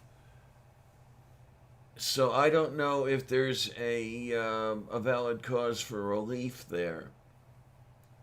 Well, you're not going to die. I think that's valid for relief. Yeah, I mean, the way it ended up in the story. I'm not going to die because my mom is going to die. Well, I mean, what if your mom's a complete bitch? Well, I've thought of that one. Yeah. Well, but I mean, I wonder why no one shows up to the lottery armed. Oh, you chose me, did you? Schling! Well, face my katana, slice. It's like, yeah, come at me, bro. You know what I mean? There doesn't seem to be anything in place for what happens if someone decides to run. And there doesn't seem to be space in the story for someone deciding to run. That's the really weird thing. They all accept it. Hi, Jeff. How you doing, honey? Yay. I mean, she didn't accept it very well. No, because, it's going to be her that dies. Yeah. I mean, she was... But I mean, I have to wonder why nobody had the empathy enough to put themselves in that position and say, well, what if they do choose me? That's going to suck. Mm-hmm. I mean, maybe it's just me, but as soon as I was old enough to understand, I probably would have been out of there. Yeah, well, Jackson had to get the story written, so there's some questions you couldn't consider. I guess, but it's still something where I'm like, if I were involved in this, I'd find a way out. Oh, yeah, that would be the best way. Absolutely. It's kind of like I haven't read it, but I watched The Hunger Games like a year ago. And I find myself wondering how nobody's figured out a way to not get chosen. Mm-hmm. I was also reminded of the movie Dragon Slayer from like 1980 or 81 or something, where there's like this old dragon that's like the last of the dragons left, right? And a very ornery sort of thing. And this one village seems to have struck a bargain with the dragon that like once a year they draw a lottery and send some female virgin to be a sacrifice to the dragon so it'll leave them alone. And at one point it comes out that the princess's name has been eliminated from the lottery this whole time, like by order of the king. And when she discovers that, she puts her name on every one of the lots and makes sure she'll be chosen to be sacrificed to the dragon, so that, as a way of making it fair, to show that the peasants that she understands their plight better than her father does. So she basically sacrifices herself. But given how that turns out, I have to wonder if by the end of it, she was wondering if she'd made a bit of a mistake. Okay. Because honestly, her death is not clean. Dragon Slayer, I'm surprised I watch it at all. It's one of the most grim fantasy movies I've ever watched. There is next to no joy in that movie in any way. In fact, I think you only see one character laugh once, and it's at the very end. Well, already then. So it's a rather grim movie, but it's not bad. It's also weird because they tried to set it in what seems to be actual medieval England. So a lot of the behavior is the same, a lot of the way that religion is handled, because a lot of people say this dragon is of the devil kind of thing, and we need the church to get rid of him and all of that. I don't know. It's a weird movie. It's worth a watch, I think. I'll have to consider it one way or another. Yeah. I love sick shit.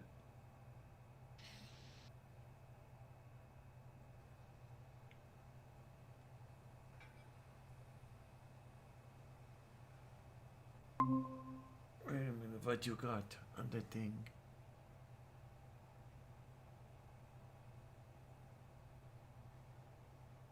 Okay. Hmm. Yeah, see, it's set in the Dark Ages. It's meant to be like this is medieval England that happens to have magic and dragons, as opposed to a lot of fantasy that's we're sort of aping medieval England, but it's our own world. You know what I mean? Yeah. So yeah.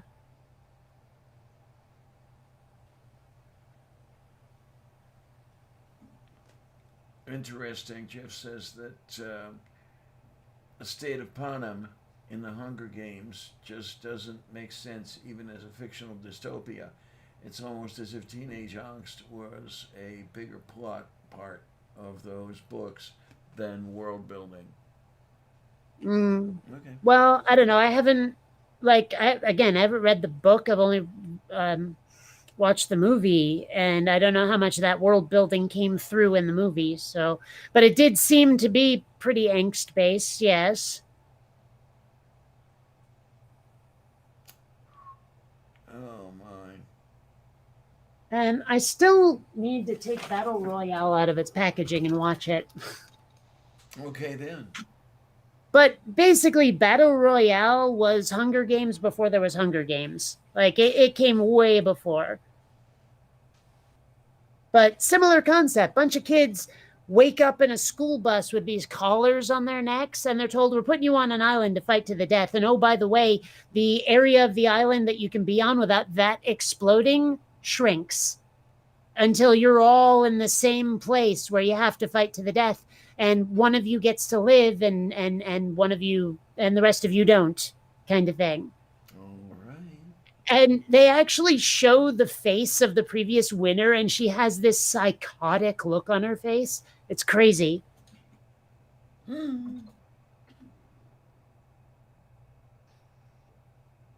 Yeah, there it is. Hold on, let me share this. That is the right. There it is. That's what I want.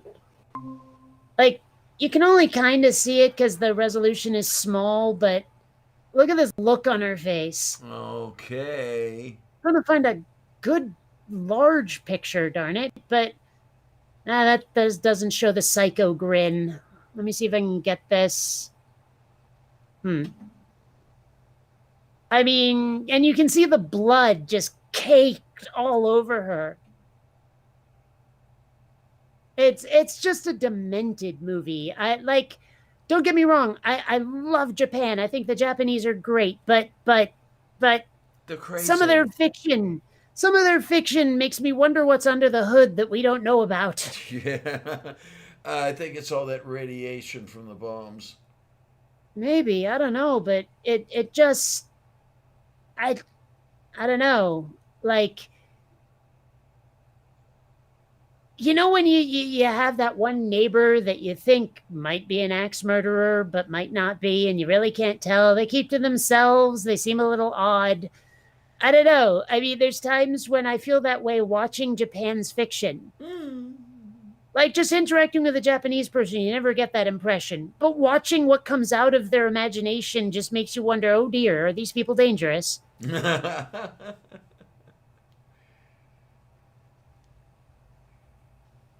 Oh, I mean, probably not. But at the same time, if you can think up that, then what can you think up in the real world? and they appear to have the world they live in that everybody else sees, and then the stuff that they keep to themselves.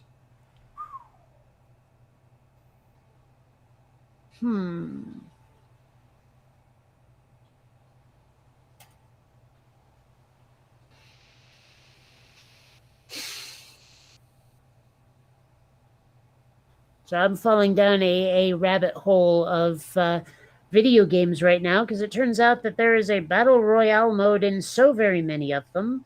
And I'm starting to wonder if any of them are free. Ah, well, I got more stuff I can do. I've got the robot to play with, and I got Yay, yay, animation to work on. I got yay, plenty I can do. yay, yay, yay, yay. So Hmm. you'll, I've been hearing about this Fortnite game. What is it? I don't know, is it a game where you build a robot and take over the world? Looks more like a game where you shoot other people.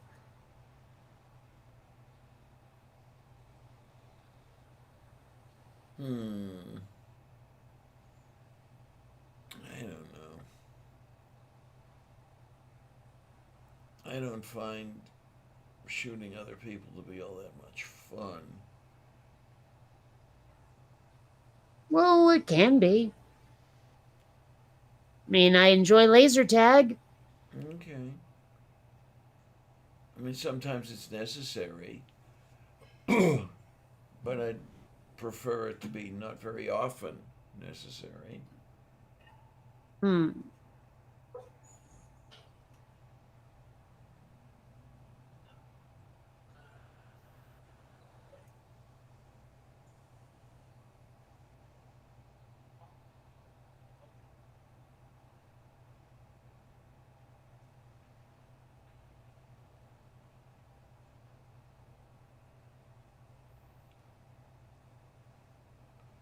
Okay.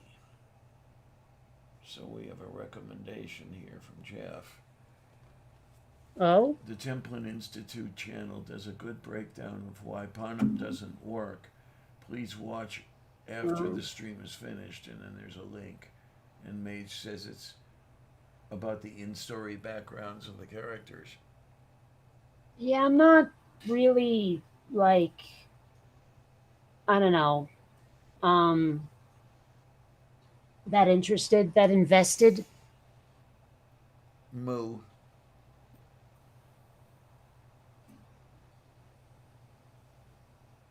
Okay. I'll be right back. I need to use the facilities. Oh my, oh my, oh my.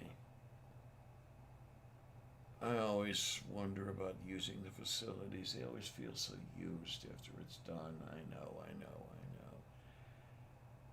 I know. Oh my. I've got a copy of Hunger Games here. I haven't watched it yet.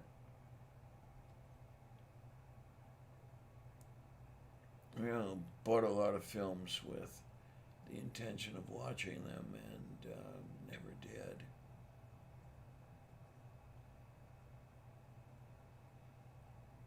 But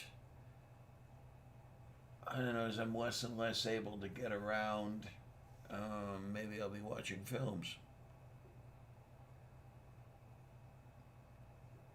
Something to take up my time.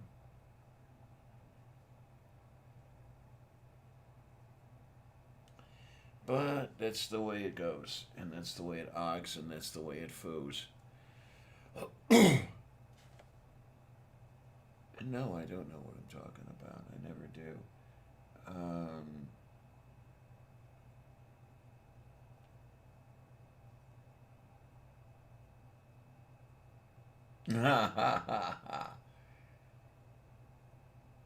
So Purple says, in a black hole you cease to exist, and thereby reach a state of doesn't matter.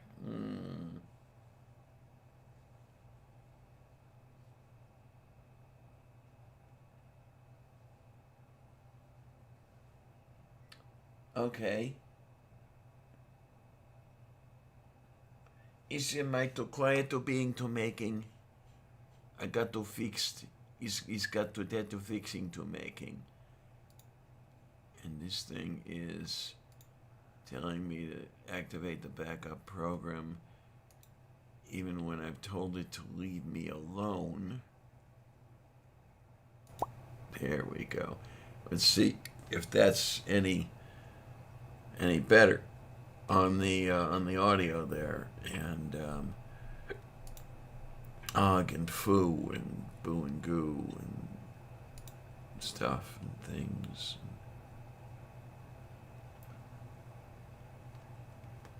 Oh my. Yeah.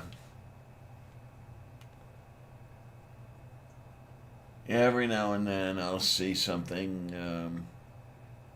at Walmart for $5, and I'll grab it, thinking I'm gonna watch it, and I never do. Well, I did watch Spaceballs after I picked it up for $5, but I had seen that before.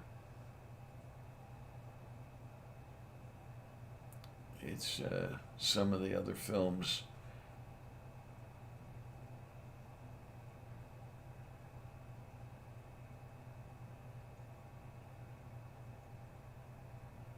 Okay.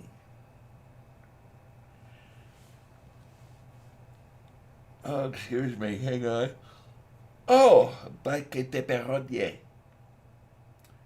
So you think, had you watched Hunger Games, it would get progressively more pissed off?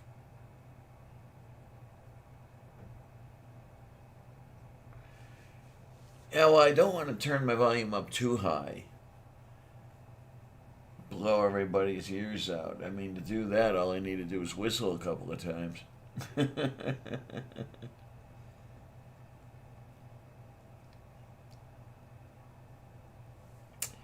I wish this thing wouldn't readjust the volume by itself.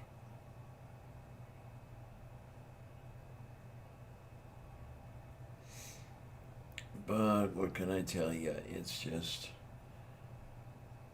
stuff and things.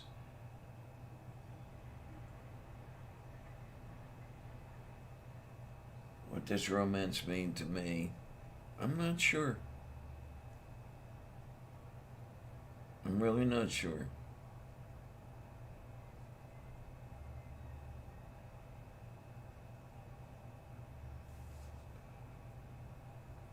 I've been alone so long, I forget what interpersonal reactions or interpersonal stuff is like.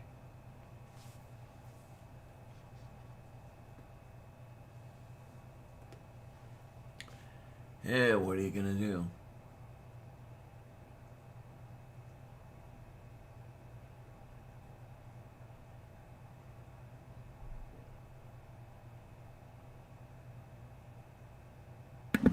All right. Well, you can be assured that I will from now on be telling the truth. All right. So everything came out all right? Well, I'm not full of shit. Okay. Now, I don't know what the hell happened, but my breakfast said, I'm done. Oh, no. I hate it when that happens. But I feel much better now. Yay! Yay! Yay! Yay! Yay! Yay! Yay! Mm. Oh, my. You know what I need to do? I need to reach over and grab another ginger ale. Give me a minute. I don't know, like, Oh, my. I've been enjoying ginger ale. Ginger lately, ale's right over there. but it's not something that I Oh, yeah. seek out as often as perhaps I ought. See? Got a ginger ale. Yay. Yummy and tasty. And nutritious and delicious. Skeptic Mafia has a question for you.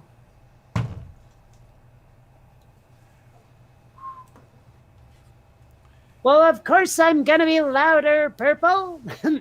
Oh, my. There we go. Oh, my.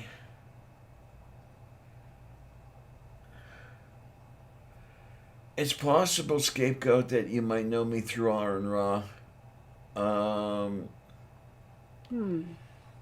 haven't got a chance to talk to him lately. It has been a while. I'm hoping I get to see him again before I die, but I can't be sure that I will.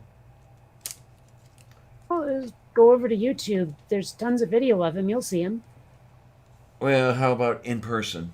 Oh. It's been a while. Yeah, that was a fun conversation out on Hilton's deck. Sorry, say that again. It was a fun conversation we had out on Hilton's deck. Um, Hold on, the rewind. Did you say Helton or Hilton? Jim Hilton, And who's that? the person who organized the Ark Encounter protest a couple of years See, ago. again, I still suspect that you say things you know I have no reference for, just so I have to ask you. Hmm.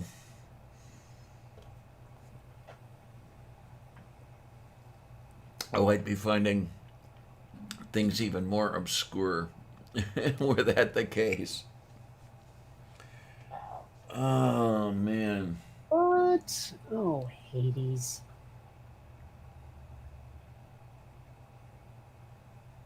I'm seeing something. I'm worried my Twitter might have been hacked. Oh no, not good. Wait a minute, Aaron talking Yeah. about me. Huh. What? Scapegoat says that's what it was then. I remember him talking about you and immediately came and subscribed and hit the ball and all the whistles and stuff, or the bell. And the way he wrote it, it sounded like Aaron was talking about me, and it's like, okay, so it must be what a schmuck he thought I was. Okay. Oh my. There is no video of the conversation, Scapegoat. Nobody was running a camera that evening. Hmm. I've got a few still pictures that I shot. But no, it was after the main festivities of the Ark Encounter. We went to Jim's place and we were sitting around the deck drinking beer and Stop. Which one's Jim? Hilton. You should probably. Does this person have a username I'd know? Not that I know of. Okay. It's just difficult to know who the heck you're talking about without more reference than this. Yeah, he was. I don't know if he still is. He was the president of Tri-City Freethinkers. And the tri-state in question, yeah, did I say Tri-City? I meant Tri-State. And the tri-state in question was Ohio, Kentucky, Indiana. Okay. Oh, excuse me, moof beef. It looks like somebody may have hacked my Tumblr and possibly my Twitter. I just changed my my password on Twitter. Oh But no. there's been these advertisements getting passed around apparently for like Louis Vuitton handbags that I definitely didn't post. So I'm going through and changing a bunch of passwords now, which is really annoying because apparently, according to Google, I have 91 compromised passwords. So something happened, but Whoa. I'm finding myself wondering if maybe this is what happened on Facebook, is that someone somewhere is deliberately attacking me. Because there have been too many problems that have come up that only make sense if someone is doing some sort of targeted harassment. Oh, jeez, man, this is no fun. And I'm just sitting here thinking, like, why? I mean, you're a nice You lady. know? Why pile on Well, you? I can't. But I mean, I know I've rubbed some people the wrong way, but it's not like I haven't now switched gears entirely. You know, like if someone's going after me because they don't like that I'm an atheist, that makes no sense because I'm not doing that anymore. As far as my videos, if they just don't like me personally, I mean, like, really, you're taking this much time out of your life to fuck with my internet, really? I don't understand people who do that, but I mean, I wouldn't do that sort of thing to Ken Ham. It's just too much work. And he's too funny. If when his inevitable end comes, I sincerely hope that it's broken alone and by his own hand. We don't need to do it ourselves. There we go. Oh man, he's been. Oh, you. I take it you've been seeing it. He's been running the anti-atheist propaganda lately. You know, the stuff that he recycles a couple times a year. I haven't been paying attention. Oh, like atheists don't exist, and atheists have empty lives, and all this. You see it so many times, you just have to laugh every time you see it. Mm. And I have to wonder, like, these people haven't changed their tune in a very long time, you know? And Yeah. I'm like, your shit has been debunked over and over and over, and yet you keep making the same arguments. So I have to wonder, like, what's the thinking there? You know, I mean, like just ignore it and it'll go away. You know, these people that disagreed with us, they'll be gone eventually, and more people will be back who do agree. I mean, how does this work? Mm-hmm. Couldn't tell you. And Scapegoat, you keep receiving the phone calls from different numbers with the same message recorded. Um, it is possible to acquire equipment that will call you and give your caller ID a random phone number. It doesn't have to be the number they're calling from. I've even received spam calls from myself. Hmm. The number that comes up on caller ID is my own. And it's like, That okay. that has not happened to me. It hasn't happened to me in a In fact, while, but most of the calls I get are from Seattle now because my area code on this, if it will unhook, is a Seattle area code, right? So I think a lot of the spammers are trying to make it seem like a local call. So now if I see something with a 206 area code, I'm like, that's almost certainly fake. mm-hmm. Yeah, okay. Um, yeah, it's all sorts of fun the way they do that. I used to have something called No Mo Robo, um, which was a call filtering service. At the time, it only worked on landlines, and I don't have a landline anymore. But my understanding is that you can now get it for smartphones. I might have I've to look into heard that see. name. The Nomo Robo, I've heard Yeah, that name. yeah, they were pretty good. I liked them when I had them. The level of service I had was free of charge, and it screened out essentially all the spam calls. One or two that were not on their list might get through in a year, but they were pretty darn good about it. And I understand, as I say, that you can get it for smartphones now. I'm just going to have to look and see what it is that I have to do and how much cash they want. Because that my flip phone, every call that comes in on it is spam. Hmm. And one or two calls have started coming in on the smartphone that I use. Now, I don't know whether or not I would be able to put the Nomo Robo on my flip phone, but there's always the possibility that I could just deactivate it and not necessarily pay for the second line.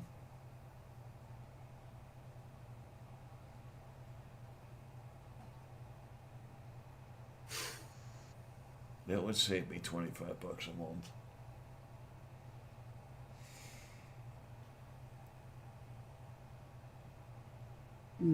Well, I don't know. I usually just put up with it because it's not like I get a lot of spam calls, and they're easily reported. So whatevs. There are times I'll get several in a day.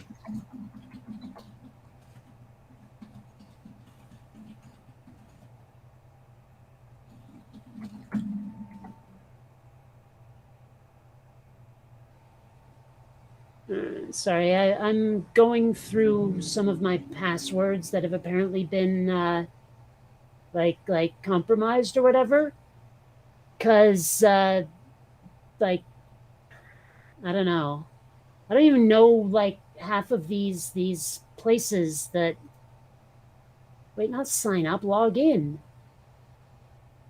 There we go.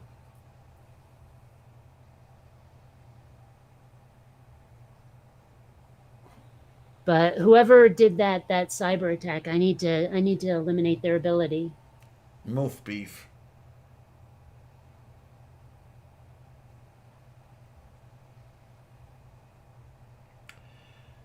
Colleen, I had the flip phone first, and I bought a smartphone, and decided that I would keep the flip phone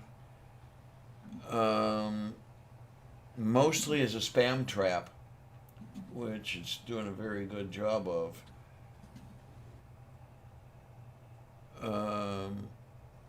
But then too, if I just get rid of it, it'd save me some money. Yeah, actually, I have 3 phones.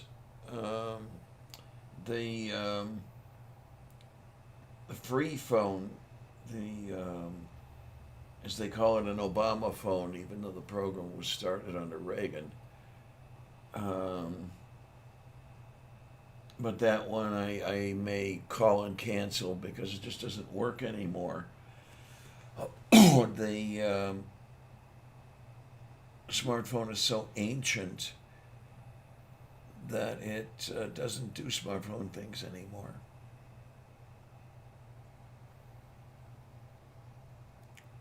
Hmm.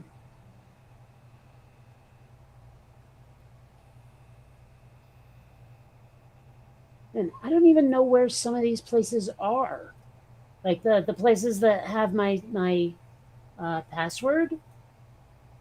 Like a lot of them are just gaming places, but I don't remember some of these.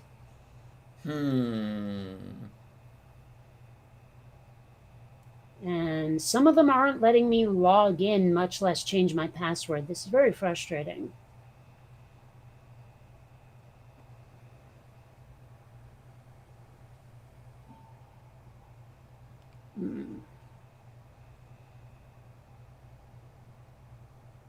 Each am I not too knowing. What? Oh man, I hate it when they pull this crap where it's like, oh, we don't recognize your machine. We're gonna have to enable the 2-step authentication. Fuck off. Like, I understand the need for security, but if you're gonna make me wait for your damn email or text message,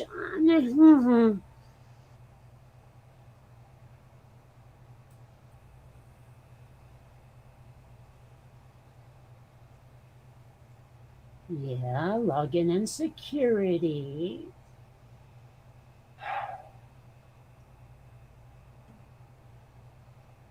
I don't know. I think I might have to go early. There's just too much going on in the outside world that I need to mess with right now. Oh my. And I am starting to get a little hungry. I mean, hell, it's like 1 in the afternoon, so. Yeah, I guess. Yeah, it's about quarter to 1 p.m. where you are. Yeah. So I think I'd better go. It's just there's too much on my mind at the moment. Too much I have to do. Oh my. I don't see you wearing a hat. Okay. No, huh? No. Well, Besides, I don't have anything on my mind except hair. okay. Long, beautiful hair. Yeah. Anyway, so I'll see you Monday. Or sorry, Tuesday. Tuesday, that sounds good. I'm liking it. Take care, be Have good, have fun. fun, and I think I'm going to kind of wrap things up a little bit too because I'm starting to run out of high octane here, or even low octane as far as that goes. All right. Have fun. Yay! Okay, she go bye bye. And I gotta go to the bye bye on the thing. Yes.